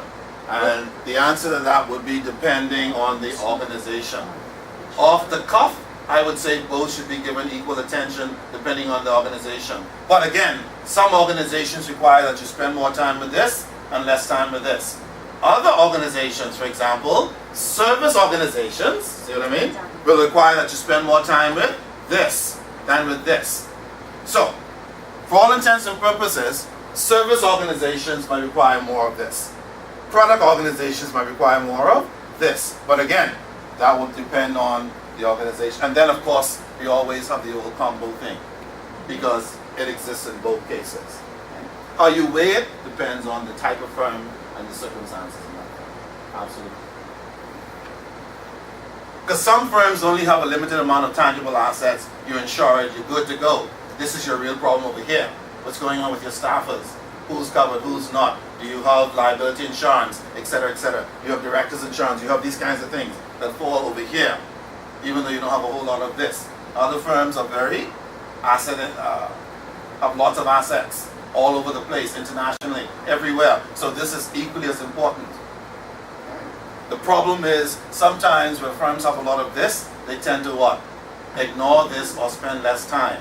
And sometimes this ends up being the thing that what? Drowns you. So we have to be careful. That's why when firms say that they have a risk management department, that doesn't mean that your only job is to make sure that the tangible assets are insured. Hell no. Absolutely. You need to look at the quality side as well, which often lies in the intangibles. Okay. Mr. Credit Suisse, are you married yet? What kind of wife are you looking for? Tangibly. Let's talk about your risk in the future. What are the tangible things you're looking for in your wife to be? A model. Hold on it. My Lord. That's always our problem. They be looking for this chick. That's independent. Yeah, this chick thing. That's sick. That's here. That's here. Tangibles first. That's her. Oh, look at her. That's Brazilian, man. That's a Brazilian chick. That's the bulking. We bang special. Okay, any other tangibles you'll be looking for? Like, would it be important that she's educated or not? Yeah, definitely. She has to be educated? Fairly educated, yeah. Fairly means what, high school diploma? Yes. Suppose she doesn't have that. That's the bare minimum. You can find out if there's any other stuff that you possess that are assets. Sorry. So we got great school. Let's Feel stop it. it. Let's be real. No. I mean, okay. Yeah, Depending on the circumstances, you never know. But yeah. Yeah, somebody said something. Let's be real. And when we're doing risk management, we have to be real. Don't mess around with it. Otherwise, it will come back to haunt you. So if you really don't want somebody with a high school diploma or less, don't go there. That doesn't mean you suck in every case. It just means that that's not your preference. Okay? So that's the tangible stuff. Does she have to be a Christian or a heathen? Christian. Is that tangible or intangible? Intangible. What other intangible would she have to have for you? She has the butt, the hair and all that. Yeah. What's the intangible? Like driven. She has to be driven. Yes. Self-motivated. Okay, self-motivated, yes. Not relying on the mind. Not relying on you. If she does not have a high school diploma, how is she going to be independent? Yeah, but Selling you like phone persons bags that by just the have a high school diploma that still that doesn't Still have a drive. Yeah, that still doesn't mean you cannot be driven How is she and gonna be be driven? successful. Yeah, but some people have first and second degrees and not driven by anything. High school diploma That's if she's driven. If she's driven, She she's gonna be should educated. go to school and Like get a I diploma. So I would want the driven aspect first, and that driven aspect Will drive everything else, to make sure potentially. you have those other stuff that I want. So she became driven after she flunked No. high school. Oh, glory. Yeah. Now, not everybody's smart. People do that. That's the next thing. Some of us are, I don't want to use the word dumb. Some of us are just duller than others. Academically challenged. Yeah. Does that mean that they would be an inadequate wife for him? No, not if they're driven. Because Not necessarily. No, she has standards. She could be More adequate academically challenged, but very good with her hands and have a business that makes or very good with her what? Oh, What's this? heart. Not breast.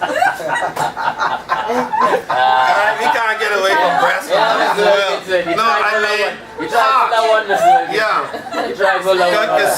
If she has a good heart, because we have a lot of chicks with MAs, BAs, PhD, but they don't have a heart. They ain't They lawyers. suck. They ain't loyal. No, they're not lawyers or anything. They ain't loyal. And you have, Especially you, little dude. I'm only married to you doesn't mean I'm loyal Loyal. to They you. ain't loyal. and you have them with those things and a heart.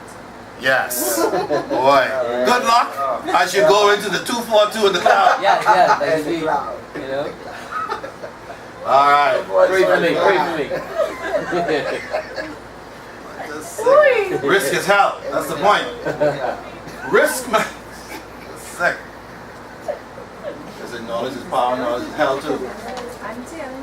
Risk management is not just something for corporations. See? That's what we were talking about. That's why I came to the first. It's for what? Any activity. Whether short or long, friendship, marriage, church relationships. It's not just for corporations.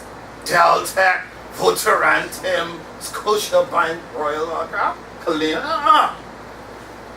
See that? And we start right off the top. Any activity. Right?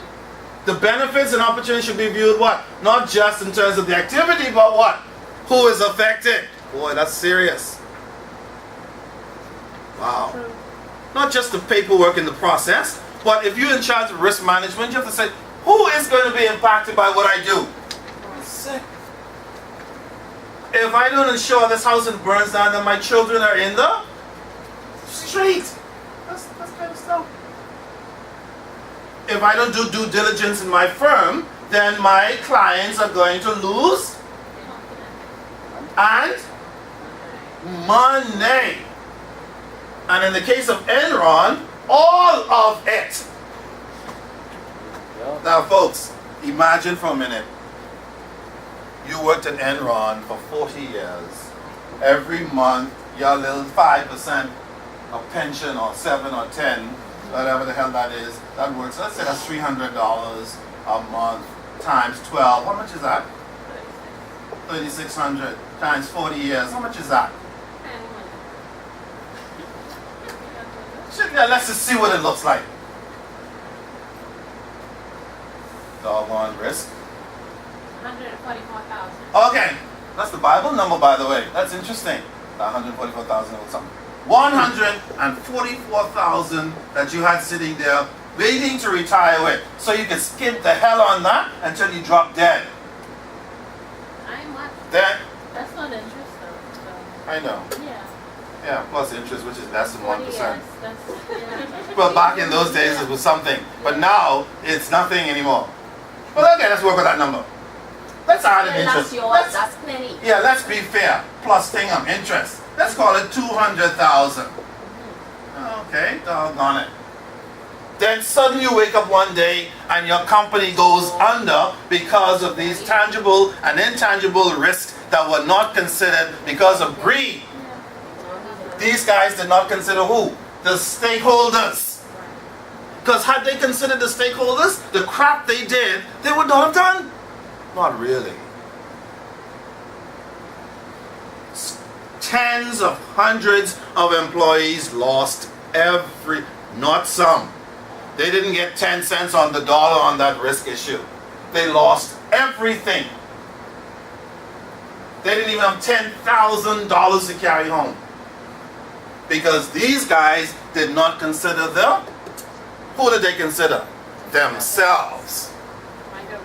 Capitalism. Anybody who works for another person out here? Sorry? It's pretty much capitalism.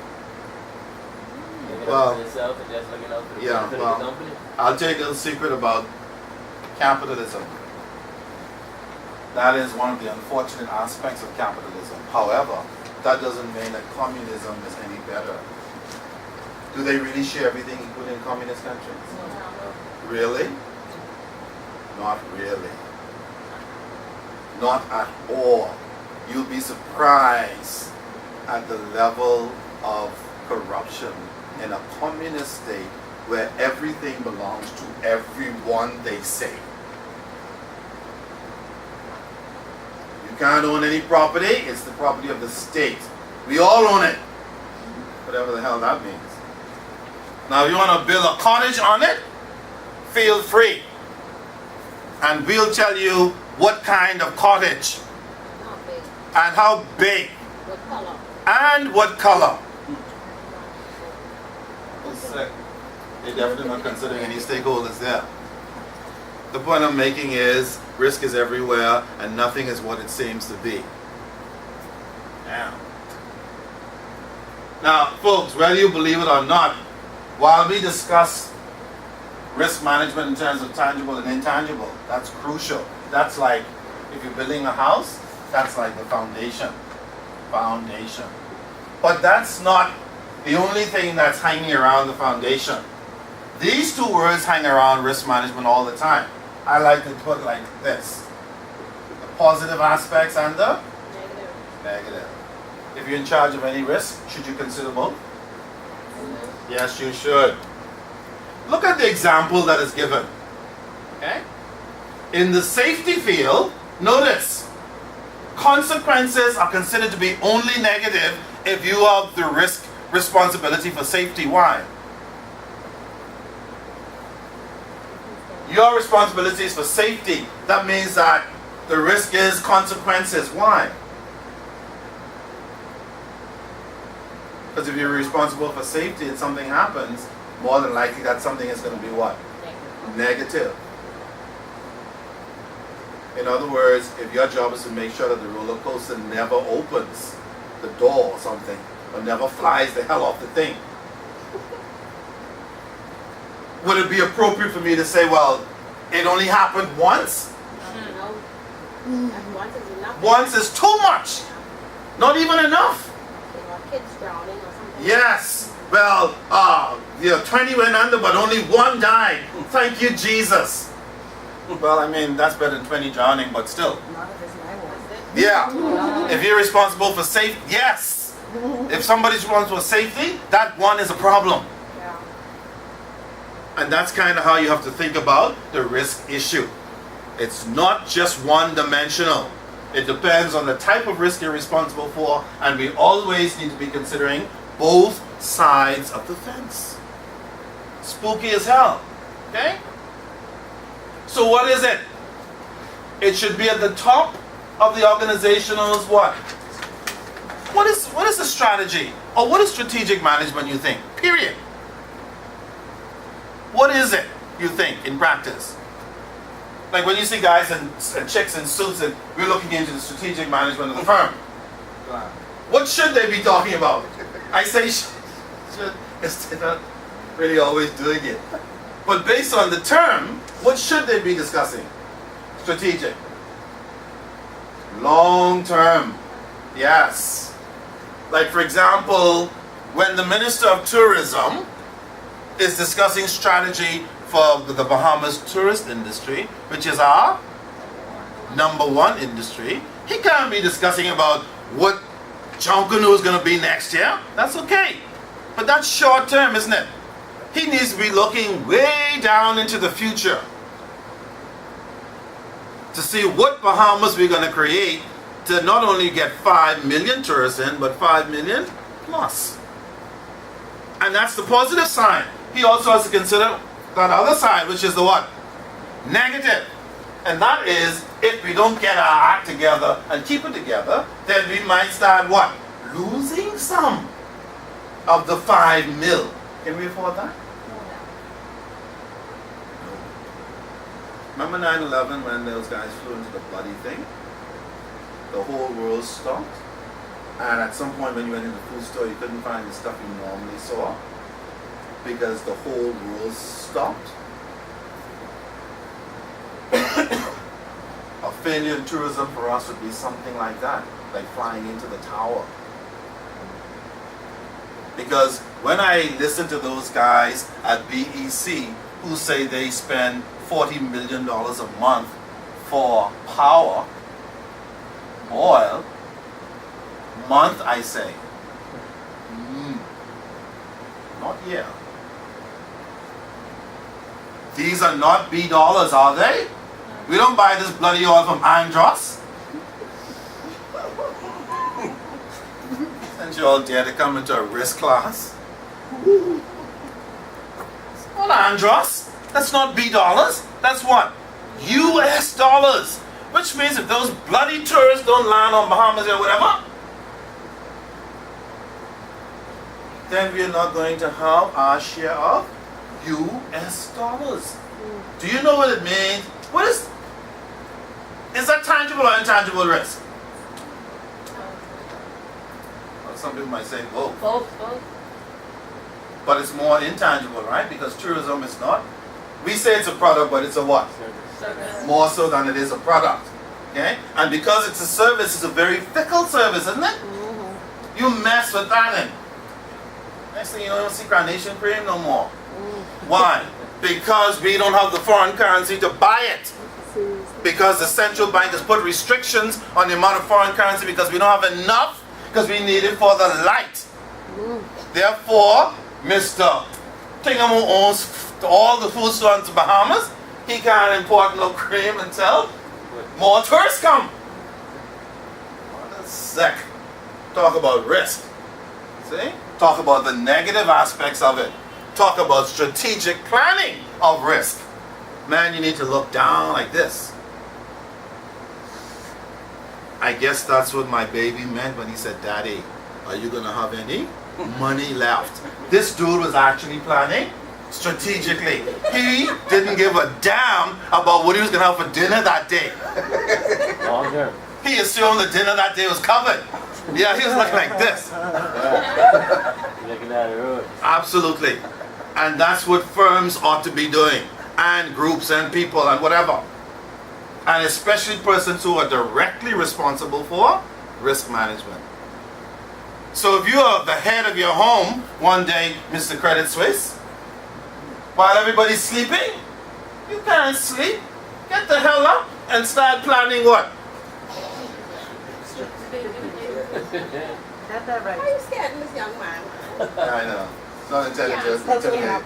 Get the hell married anyway. I'm just telling you. Don't you have to do all that crap. Don't all that. Still do it. Okay? Just know that if the more you know about this stuff, yeah, that's the whole idea. So you should be planning long term. Your focus should be what? Not just risk management, but good. Because there's bad risk management, there's insufficient risk management, there's not enough, there's the hell with it. Right? Consider the good ones, consider long term. Consider it to be continuous. You can't pay the insurance 1 year and leave it the next. I tired.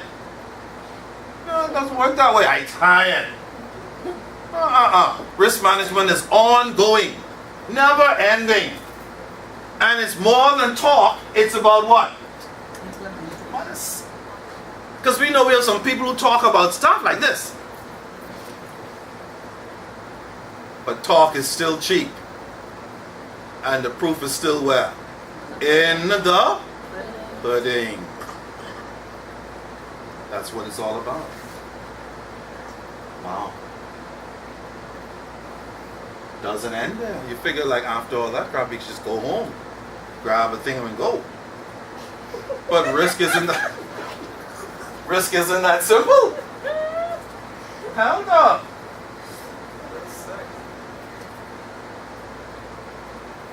I run the risk of not even being married when I get home tonight. Why? My wife may have decided today. I gone. And I bust out and I'm like, honey, I'm home. Yeah, lawyer. Daddy, mommy, gone. I say, what the hell, gone? Going where? You? That wasn't in my long-term strategic response. Kiss my foot. Yeah, leave the she didn't have the courtesy even to take that. Because most of them ain't concerned, she go on. Just she leave you. Yeah. That's the truth. That's the Carry them problem. when you go. Carry them children. Carry them when you go. Wow. So you think it would, after 1, 2, 3, 4 items, that's enough, that's heavy enough, tired, that's a burden already. Long-term strategic management, look at the good risk, not just risk, consider the stakeholders, and then implement. That seems like enough. But that's not it. Only. There's more. Then, All this crap has to be integrated as part of the organizational. Culture. That's why she works in that department now. Because now it's becoming more integrated. Back in the day, it was with the loan department, and if nobody remembered, the hell with it. But it's become a what now? Specialized job. Because, folks, we're now getting this risk thing into the culture of the firm. Check to see if they covered the insurance. If they haven't, we have our own insurance company. How about that? Is that a risk mitigator? Yes. Should the bank be doing that? I know. I'm looking over this way when I say it like that. But they do. And the reason why they do is because they're trying to mitigate against the risk that there will be a fire, that somehow a hurricane might swoop up unexpectedly and blow something the hell away. That kind of thing. Yeah. So they call you, they offer you the courtesy. Not all of them do. Some of them call you and say, are you covered? No. Are you planning to cover? Yes. If you're not covered by this date, we're going to cover you. And then they cover you with an expensive company. Okay. Why do they cover you with an expensive company rather than a cheaper company? I don't know. That's another risk issue.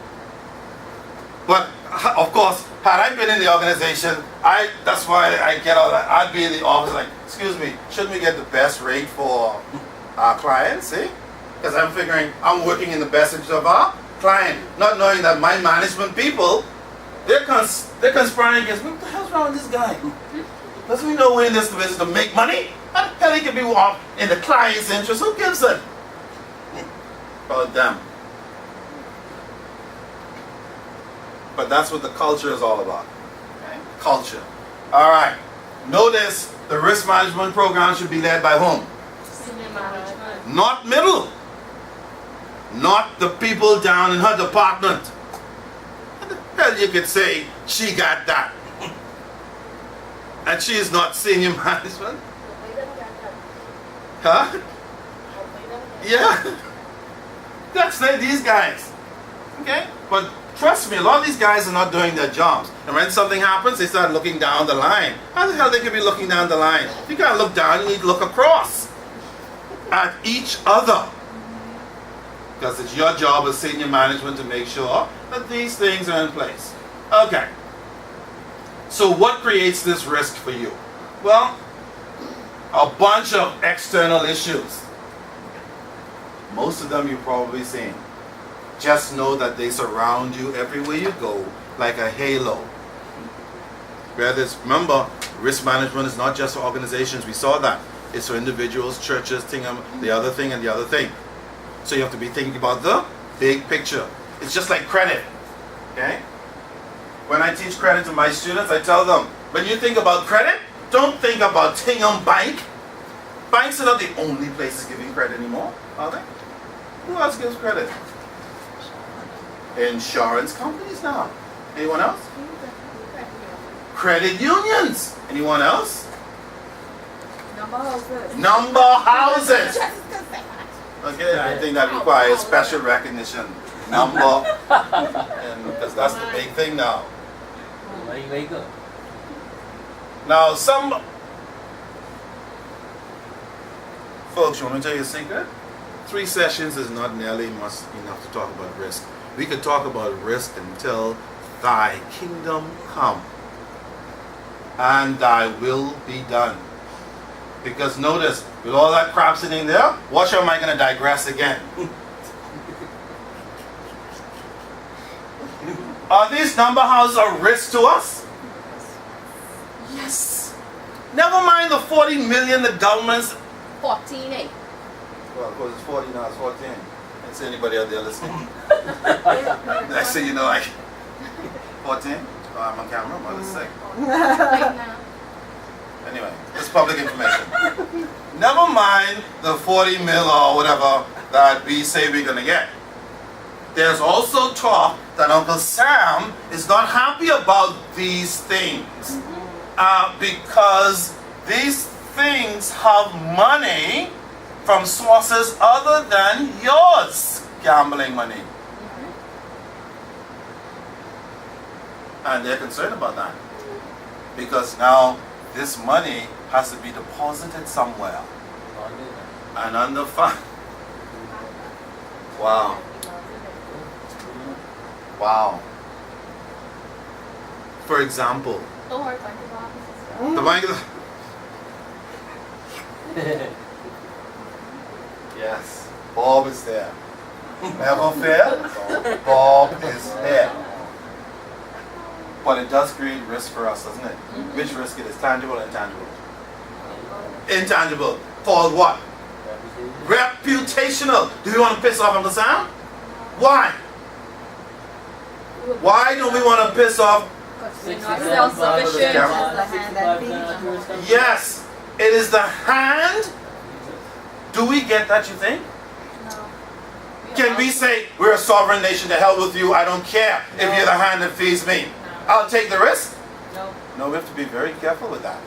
Because American tourists represent what percentage of our tourists? 65. Or more. We just keep hollering 65, maybe more. The dialogue is street apartment. Yes. How many people come from Europe to the Bahamas? Only Tingham? Like this. And we know Tingham in the bush ain't got a name. 5% maybe. So how? We gotta be careful. See, this creates a risk.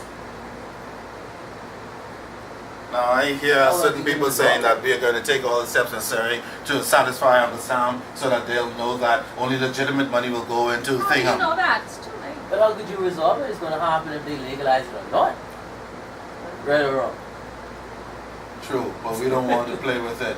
We don't want it to be in our face. That's the problem Uncle Sam has. Because Uncle Sam knows that after a while, genuine salary. See, people start gambling with their paycheck. Then after a while, they start gambling with what? Drug money. And after a while, they start gambling with ammunition money. And after a while, they start using what? Taking money. And then, yeah. Because remember, every car lot in the Bahamas did not come from resources that was borrowed or saved.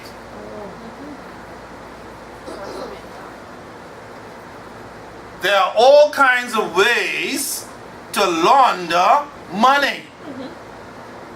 Buy a house. Real estate is one of the biggest ways in life to launder money. That's why we have all kinds of crap sitting around everywhere. Any risk in all that? Yes. Nothing escapes risk. I don't even know if I'm going to get out here safely. When I get down the stairs, I have to thank God I didn't what? Slip and break my bloody neck. How's that? What? I know. It's a bit dramatic, but hey. I Crap happens. Total Madonna Crawfish today. Look at the dude who's not going to get a bond now. He left his bloody child where? In the car and said he what? Forgot. What's the risk in forgetting? That's possible. That is very possible. Right. That's possible? Yes. I tell you this thing. It's possible to leave your child locked in the car? It is possible. Yeah, I know good job. somebody that That has is too. possible. Yes. That is possible. So we should rule that an accident then.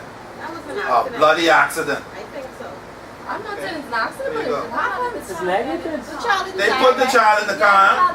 Yes. It was a child didn't die. Yes. No, dead. The child is This must be dead. another case. He isn't dying. Dead. But the Yeah. dad is dead. A couple days ago. And he came back and went to lunch or something like that. Yes, that's Yeah, it. he said- They said the child was fine. No, Uh-uh. child died. He didn't saw die the right child away. and he went to lunch. No, it Right was away. like 7 He came back hours. and said, The The car child was was 7 there for hours. 7 hours. The child was strapped in the car seat. Oh God. He 7 drove to hours? work, came 7 out hours. I lunchtime, thought he went to lunch and when then he saw the back child to in the car. office. No, the child So he died. didn't see the child until he came back from lunch? No, he No, worked 7 the hours. entire day. He Oh. So he didn't go to lunch.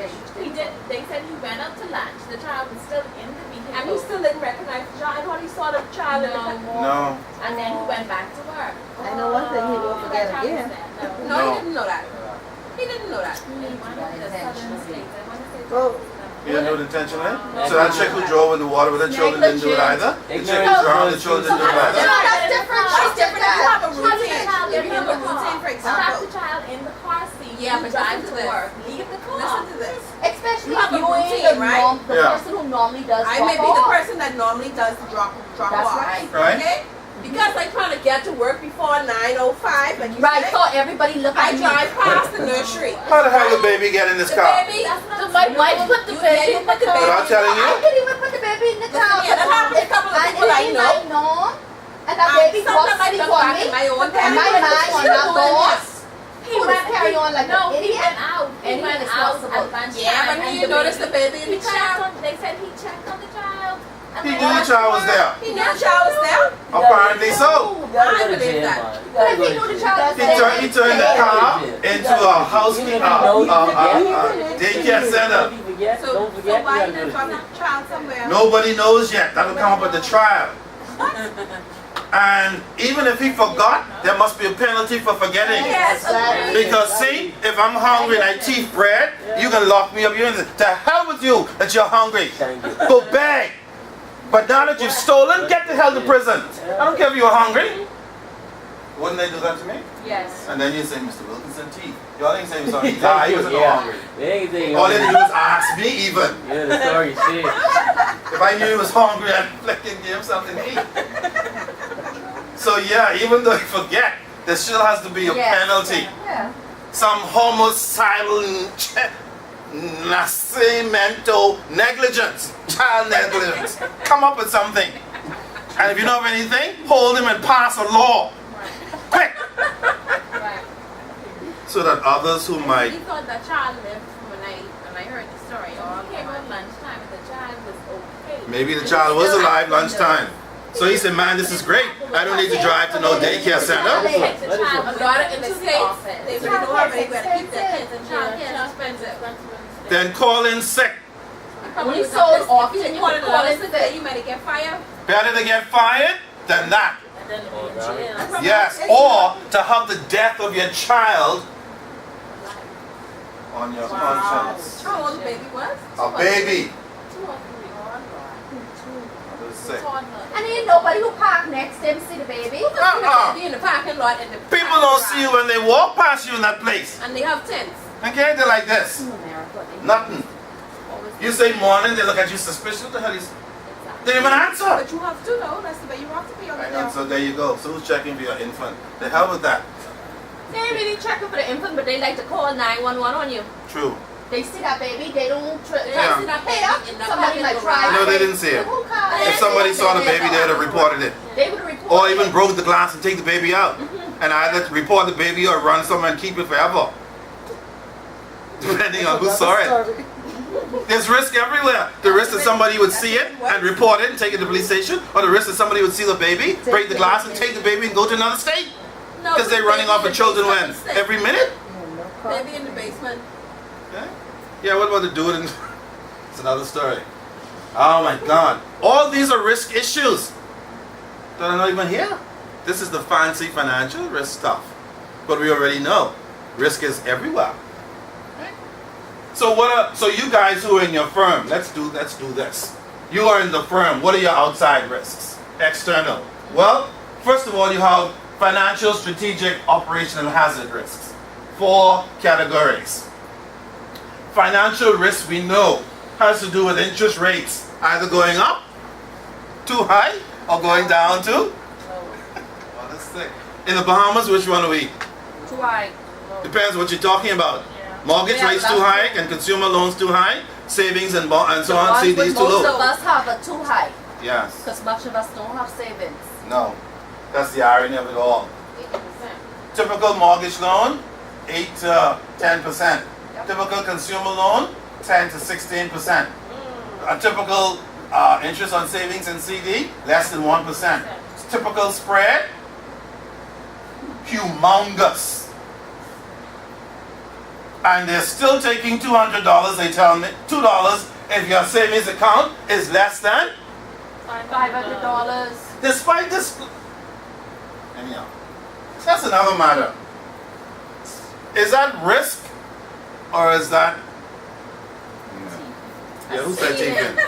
I didn't want to say it, but yeah, my God, you're already earning a spread of anywhere from 7 to 11% on the loans versus the savings and CDs. For God's sake, the average Bahamian And then you get have a on, choice. when we get to $500 in our account, be like partying, sick, like this. Let's go to my. I know when I see $500 in my account, like thank God. Behave yourself now. Oh yeah, because guess what? Number When two, you have do it. family, you don't have money unless like you something now.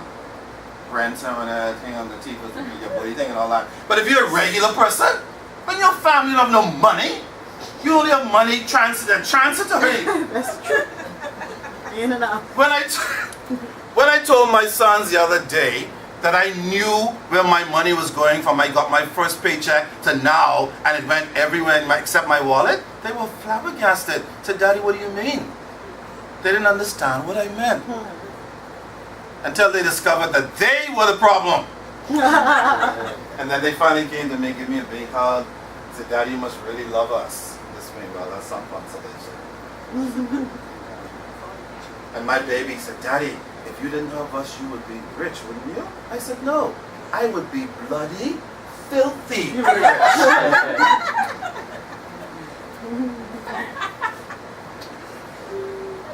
So yeah. Black hair. Yeah, with black hair. Exactly. Then we get just a red. It's another problem. I wonder what the risk is there. Okay. No, get me ball. Interest. What about foreign exchange risk? Where's the risk in that? Where's the risk in foreign exchange? Currency rates are always moving.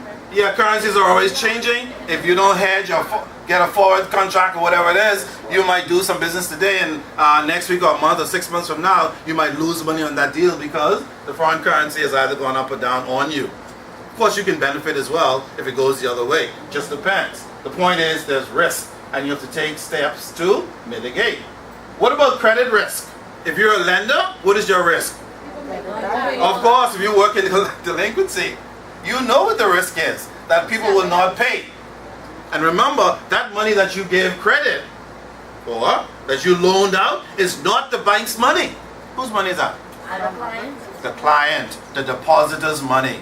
It is not the bank's money. What is the bank's money? Interest income earned on it. But the actual principal that is loaned is not the bank's money.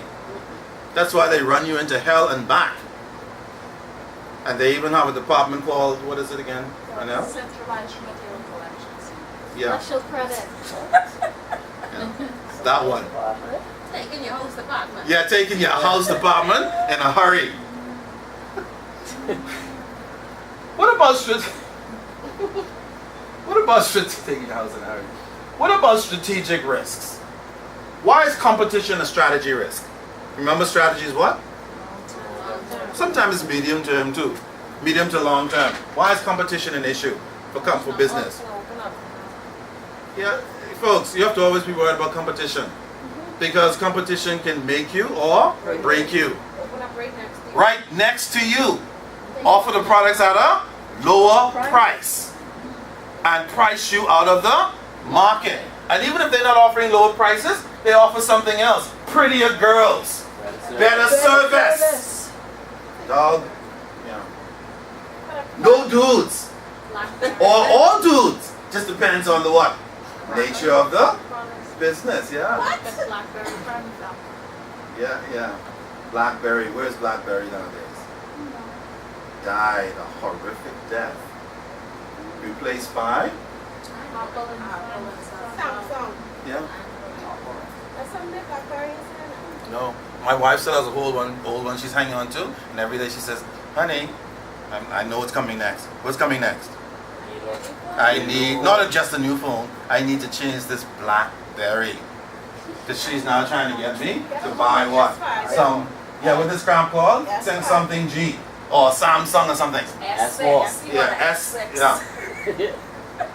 And I'm resisting arrest. That's why you can't put up in your reach.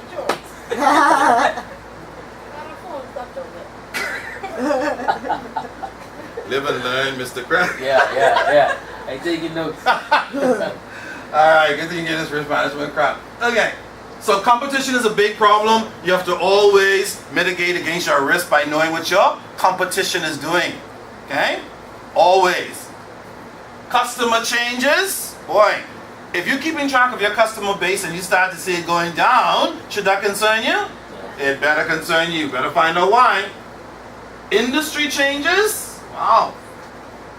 BlackBerry industry is gone. What other industry is gone? Even in the Bahamas. Nintendo, remember that? Anybody old enough to remember Nintendo? No, I'm the only one. Yeah, VHS. Atari. That's sick. Yeah, some of these younger ones like Atari. What the hell is that? Super Mario. What the hell is that? No, Super Mario's alive. Still on Yeah, the still Wii. alive. Yes. No, on the Wii. Yeah. Oh, it's on the Wii. Okay. But all of the other stuff have died. Okay? Industry changes. And what about customer demand? Boy, that's a serious risk. Okay? You have to always be thinking, if you're a firm, how do I keep customers demanding my product? That's why banks, for example, private banks have relationship officers who go out to sell the products. Look, we have these things, and here's how it will benefit you. Come to us, and here's why. Don't go to them, and here's why. Customer demand, very serious stuff. What about operational risk? Regulations, boy, they're changing all the time.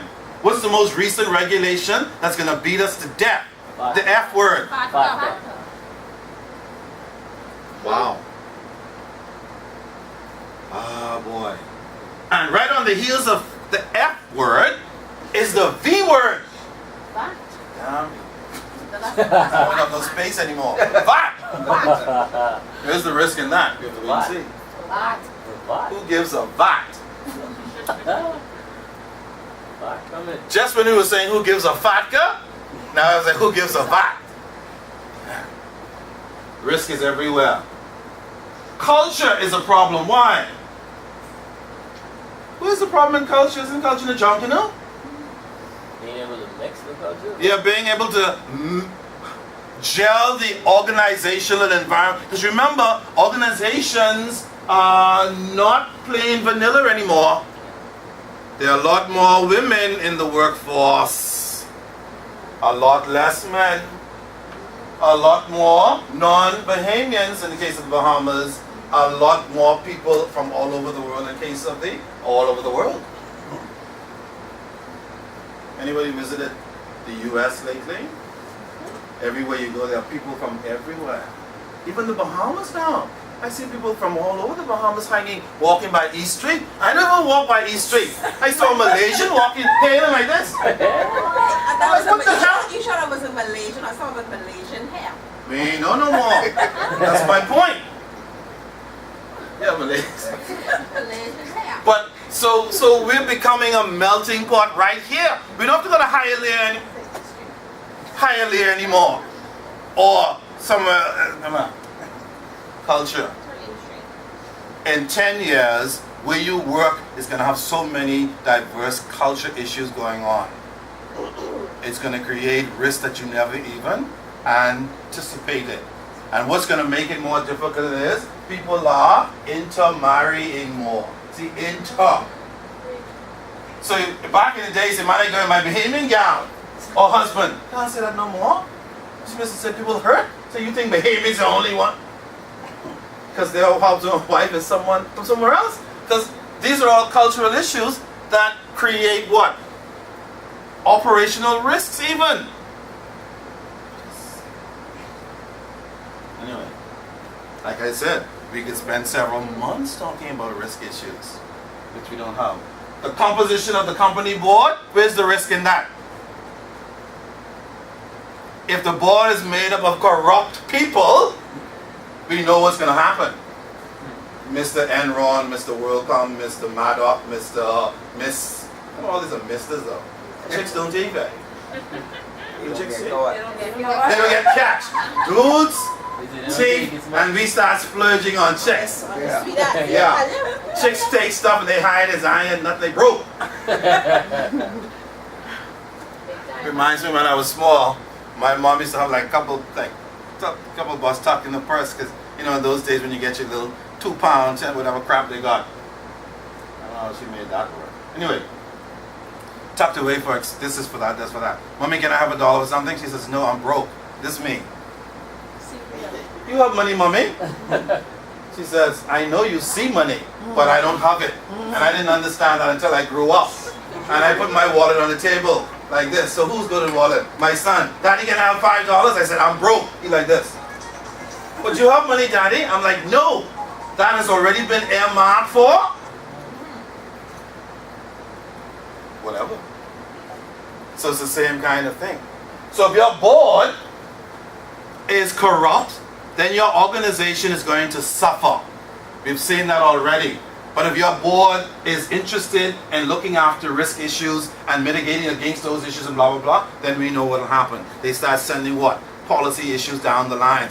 These are the things you need to do to make sure that we don't run into trouble. Right? What about hazard risks? People who break and make contracts. Wow.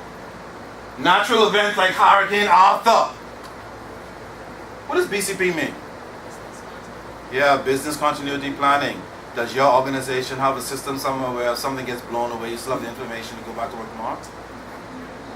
If it doesn't, then you're in this category. If your board is corrupt, you are in this category. If you don't give a damn about competition, you're in this category. And, well, you can put yourself wherever you need to be. You can go to work tomorrow already and tell your bosses, if you dare, if you have the nerve, that look, I'm privy to new information. And these are the things I think we should change. Exhibit 1, we ought to. Exhibit 2, the board ought to take more responsibility in this firm. How long will you last? Maybe 10 minutes. All of that. Is what you're saying true? Yes. Yeah, in the parking lot with your check. They're gonna not let you wait in there. No. Leave the premises. Not that what you're saying is not true. It's just that you said it out of context. You said it before your time. You said it to the wrong people. You pissed off the wrong people. You said it to the right people, but the circumstances were wrong. What you said is absolutely necessary for the firm, but you're the only one who gives up flying fish. All I can say. Maybe I've lived too long already. All right, what about internal risks? Well, don't think that it's only external. This risk thing keeps following you all over the place. Okay, folks? All over the place. For example, first internal risk, liquidity and cash flow. Who's familiar with that? Anybody ever run out of money? Personally? Sure.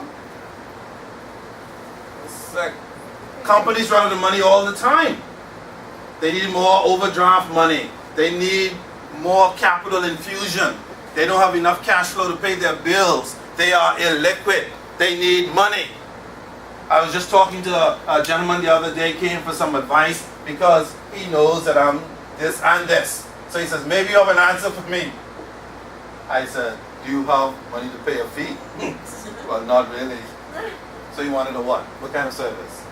Free. Luckily for him, I'm not a lawyer. Because lawyers always want their money when? Up front. But his problem was this.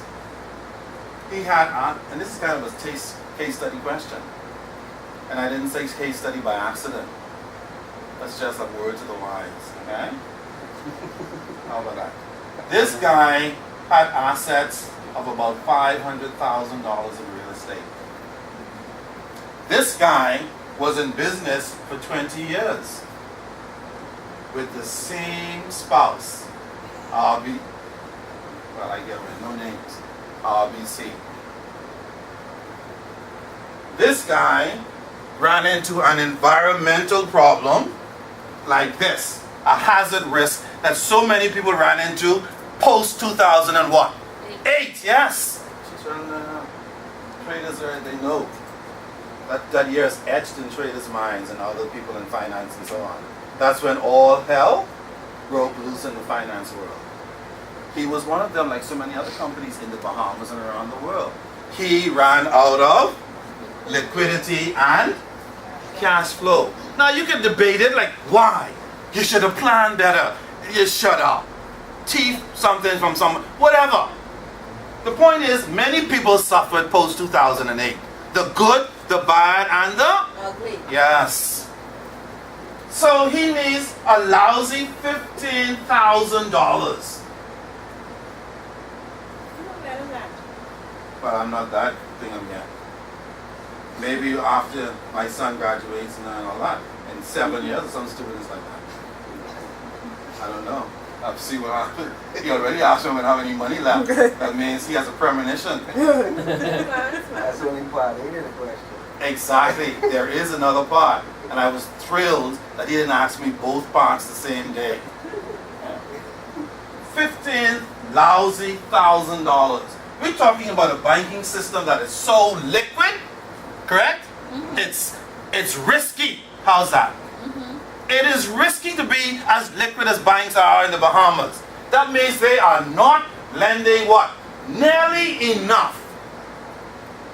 But ironically, they have room to write off millions in bad business loans. But they can't give this lowly suck customer a lousy $15,000 so that he can put it into his cash flow and live another. Wow is correct. Imagine my disdain when I discovered that. And I had the audacity to call and to verify, excuse me, could this be true? Do you really have $500,000 in real estate assets? And you cannot do this? No, I'm sorry, we can't. Why? Well, the customer is in arrears a month. Who gives a damn? About 1 or 2 months in arrears post 2008 with a customer that you earn interest from for 20 years. How much money did the bank make? Anywhere near 15 or 3 or 4 times that amount. Well, I don't know, maybe I'm just an old gray-haired guy who doesn't know a damn thing about anything. But that is intriguing to me in terms of this situation. Okay? So now this particular customer has this risk. The risk of going under because of what? Cash flow and liquidity issues. Not 100,000, not $500,000. Yeah, I agree. It stinks like that. Alright?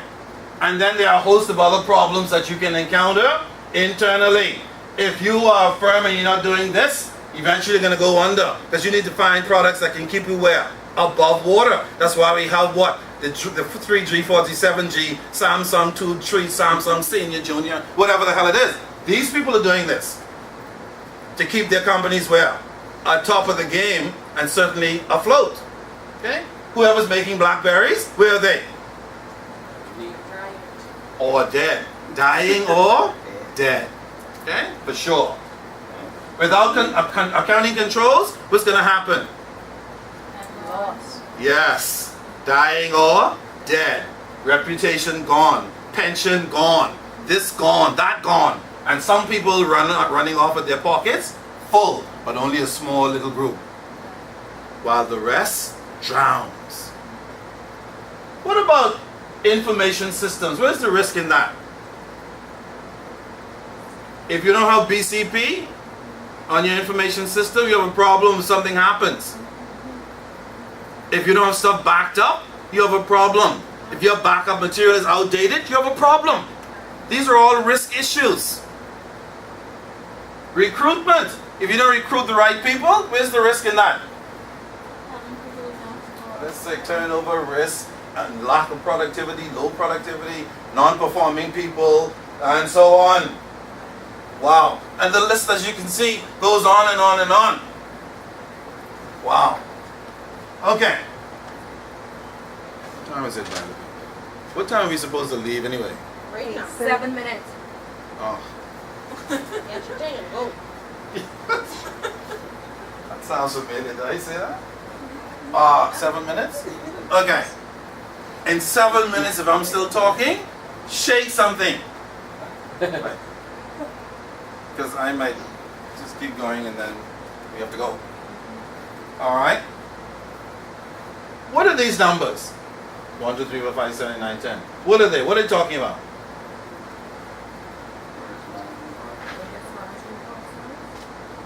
Risk management does what? Protect. And Adds value. to the organization and to its. See, whenever we think about risk, the two things we should be thinking about all the time, other than tangible, intangible, positive and negative, are the organization in itself, and the stakeholders. All right. How do we go about protecting the organization and its stakeholders? Well, by the way, who are the organization stakeholders again? Like who? Employees, creditors, Employees, creditors, suppliers, shareholders nonetheless. They're the real owners, by the way. They should be at the top of the list. Okay? And so on. They're the stakeholders. So how do we protect them? Here's what you do. If you go to work tomorrow and somebody says, we need to know how to protect this organization, you say, look, I have the answer. First of all, we need to get in and on to a modification process. What does that mean? We need to change our program and establish a what department? Yeah, whatever that is. To be what? Proactive. We need to change the current status quo. You follow? We can't wait for the customer to do it anymore and tell us we need to call them and ask them if they've done it. If they say they've done it, fine, we need to check and prove it. If they haven't done it, then we need to give them the time to do it. If they don't do it, then we need to do what? Do it ourselves. Do it ourselves. And we'll find the most expensive company.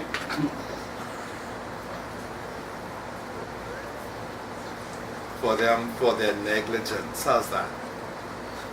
Alright? Making sure that there are audits done. See? Now we know Enron had audits done. So audits are not foolproof. An 85-year-old audit firm went under with Enron because they were accused of being unethical. They got overwhelmed by the money rather than their responsibilities. Okay? Be careful. Alright? So while you're making modifications, make sure you get an audit firm that's going to tell you what's wrong. Make sure you have a strategic plan for the firm. You must. Okay? And then when you sit down to make your assessment, what is involved in risk assessment? First, you have to analyze what is the risk in my firm. Now, for a lot of you, that may not be your problem.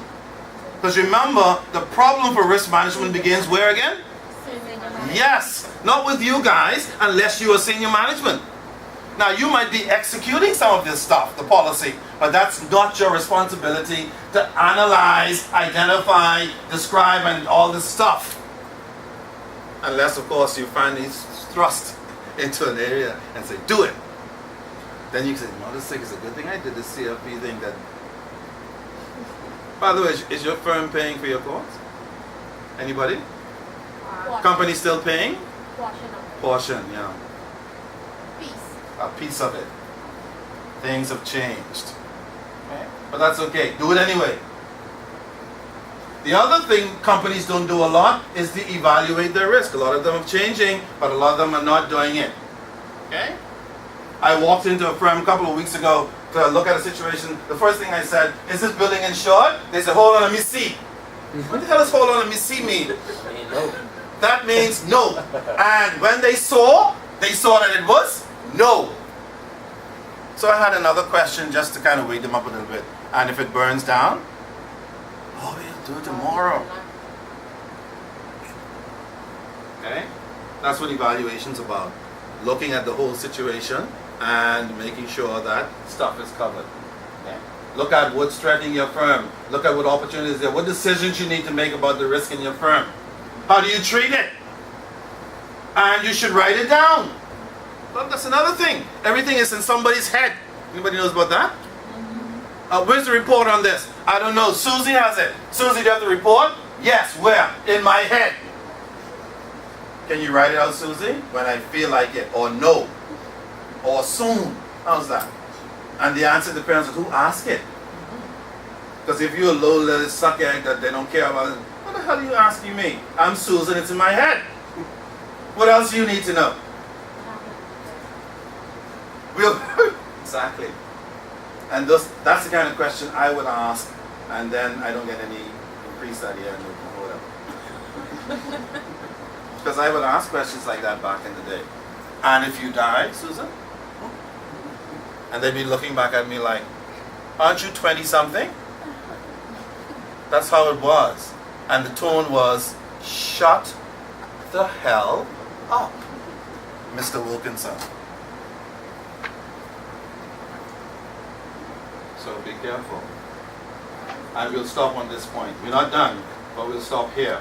The question of monitoring. What does monitoring mean? Ensuring that it's. Checking, yes. Checking. How do you monitor your process? Yeah, there's a system. It's electronic or manual? Electronic, absolutely. To make sure that these dates come up when they're supposed to come up, something goes ping, bing, or ding-a-ling, whatever the hell it is, and then you start doing your work. That's what monitoring is about, so that you do not end up with any surprises. And that's really what firms should be doing on an ongoing basis. Not necessarily you yet, but you never know when they're going to trust you where you need to know. Or you never know when you might be bold and do the crap I used to do back in the day. You say, look, hold it. We need to fix this situation. And here's how. And then hopefully you can get away with it. All right, we'll stop there, please. For next week, we'll pick it up, finish up week after next on the 17th, and then move on from there. Please get to do as much of your reading as you can, and don't forget your case study. If you have any questions, problems, or concerns about it, please send me an email here, sjhwilkinson@hotmail.com.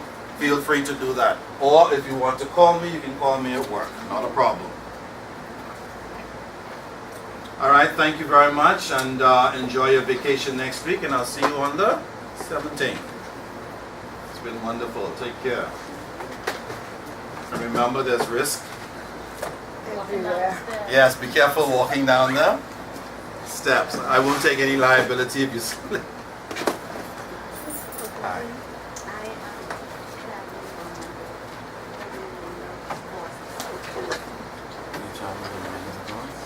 So you only get to see one session, Yeah. I can, get a video. yeah, I mean, and I'll be able to communicate with you, right? absolutely. Okay. So if you have any issues, Yeah. send me an email from wherever you are. Okay. Not a problem. All right, thank Okay? you very much. No problem. Yeah, is that the daughter or is that? Is that my list in the back there? Yes, it is, Yeah. yeah. Thank you very much. Sir? Thank you.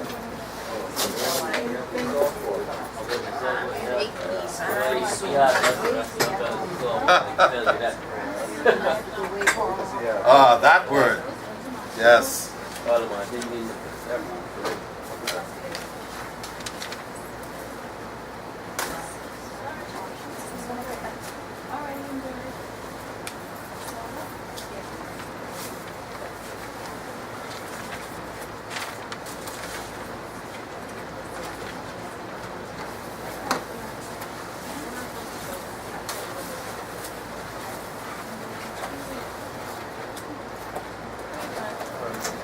You did a presentation for my day.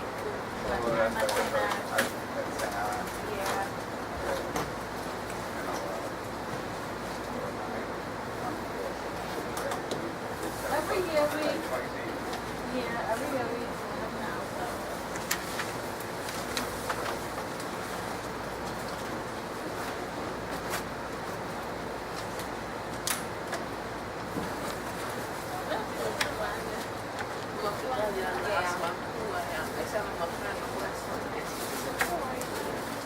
That's it?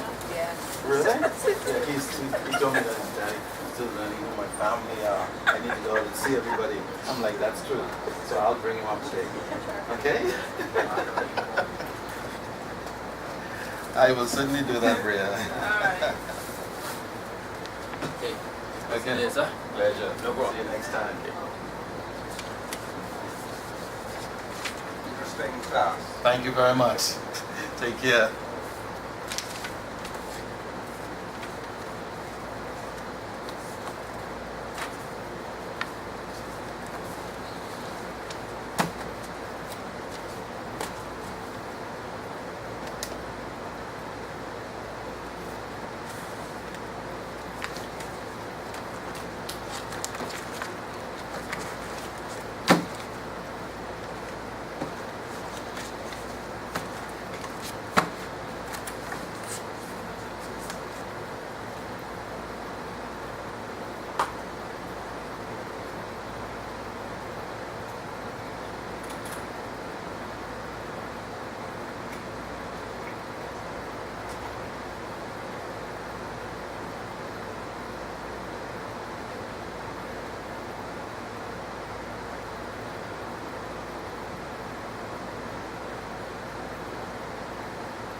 go. Thank you.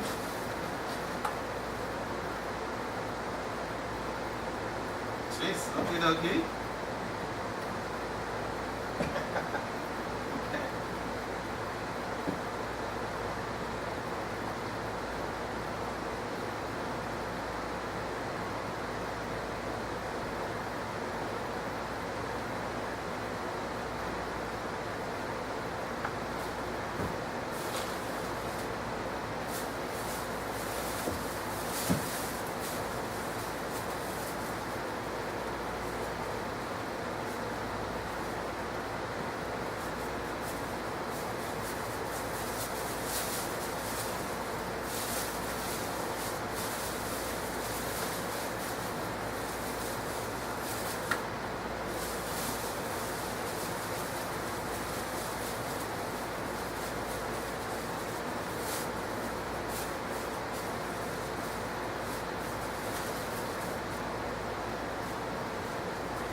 I'm coming down the steps.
of